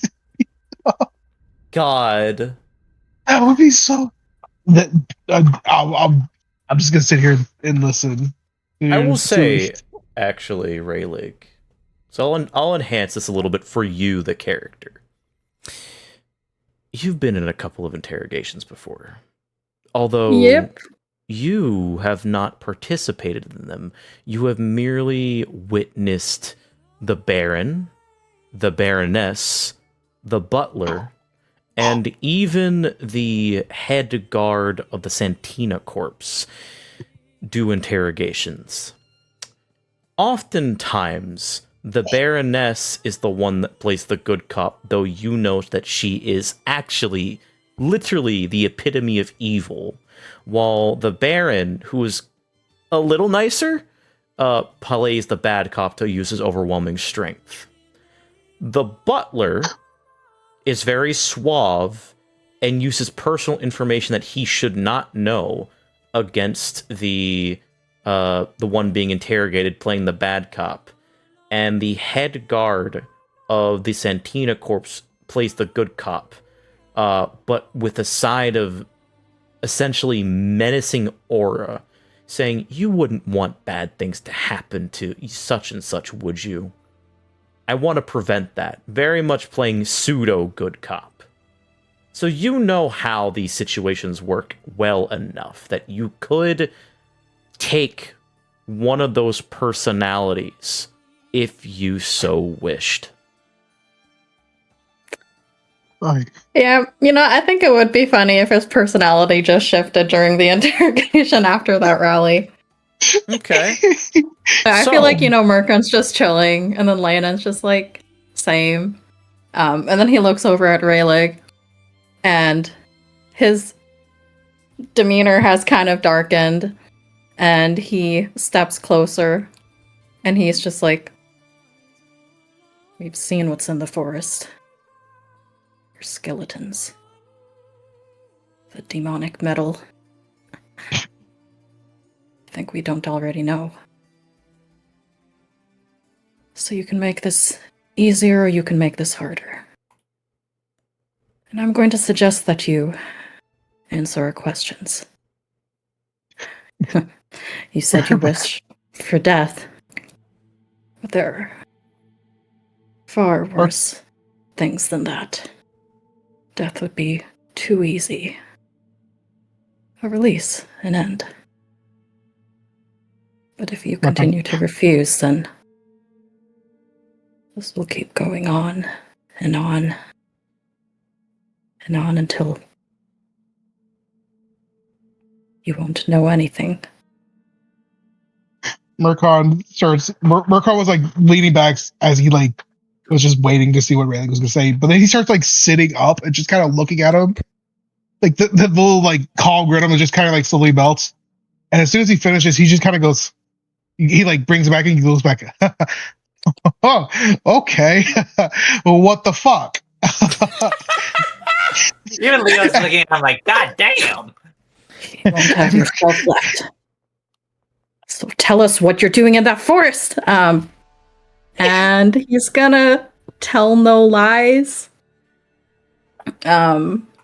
Okay. And I will add that rally die because I really hope this works. Yeah, so go ahead and post Tell No Lies for me. Yes.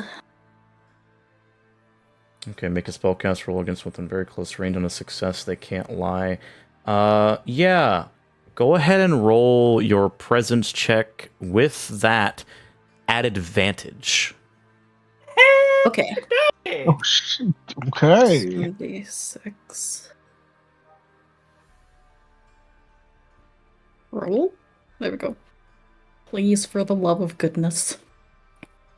Okay. So Okay.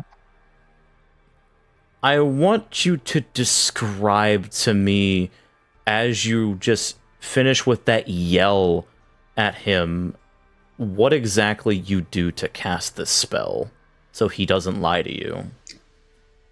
Yeah, so I think I mentioned once before when they were down in the sewers after Marcon took his wife's lighter, how there was like a bit of that demonic, goatish flame and rage to him. And I think it's a similar thing here, except it's almost like you can see a fire burning in his eyes. And as the spell takes effect, it's almost like that flame seems to envelop the room until it's just him and Rayleigh. And it's like, he can't look away. Almost like Ghost Rider. That's I fuck with that actually. Yo! Marcon, who's just like, okay, he just shoots back, like, what the So immediately, just as you're about to say something, Marcon, you just see this flame exit Rayleigh's body, envelop the room, and basically wrap itself around the bandit, which then goes around his neck. And he just... and he's like eyes wide at Rayleigh all of a sudden. It's what's going on in the forest, and then maybe we'll end it.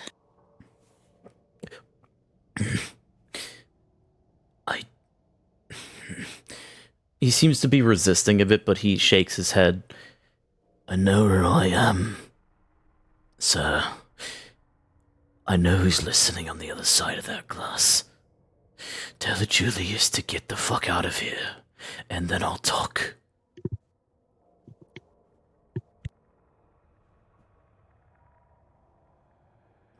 Oh, Marcon, in like a moment of just like catching himself again, just kind of looks back at the the mirror, just like You only see your reflection. he's assuming Julian's gonna be there, and he's gonna be like, "Well, you heard the man. Step out, and we'll take it from here." You do hear a knock at the door immediately, like a couple seconds afterwards, and you see Ogren poke his head in. He left. He actually left the building to be proper, secure. Okay, cool, thanks. And he kind of closes the door. He turns back to look over at goes, "Well, that does that skips a lot of me bullshitting and trying to get to know you and everything. All right." And he kind of sits back in the chairs and goes, "And why exactly are you not letting anyone else listen to what you have to say?" It doesn't matter what I have to say. Because you mentioned something in the forest, Von. I don't know what's going on in the forest aside from...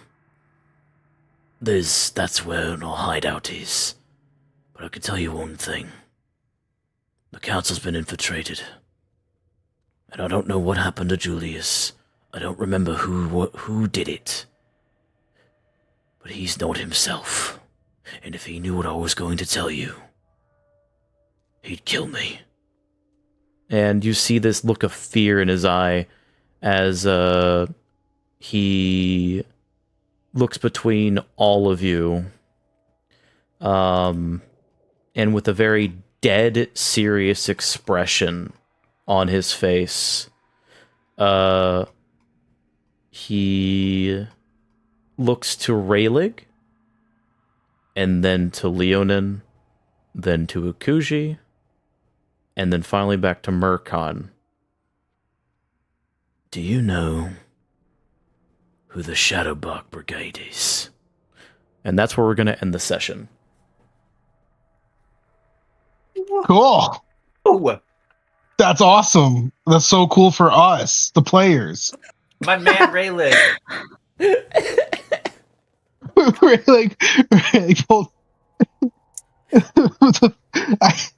I gotta find a good gift for this though. I gotta find. You have that gif of like Sergeant Jokes looking all surprised. Yeah.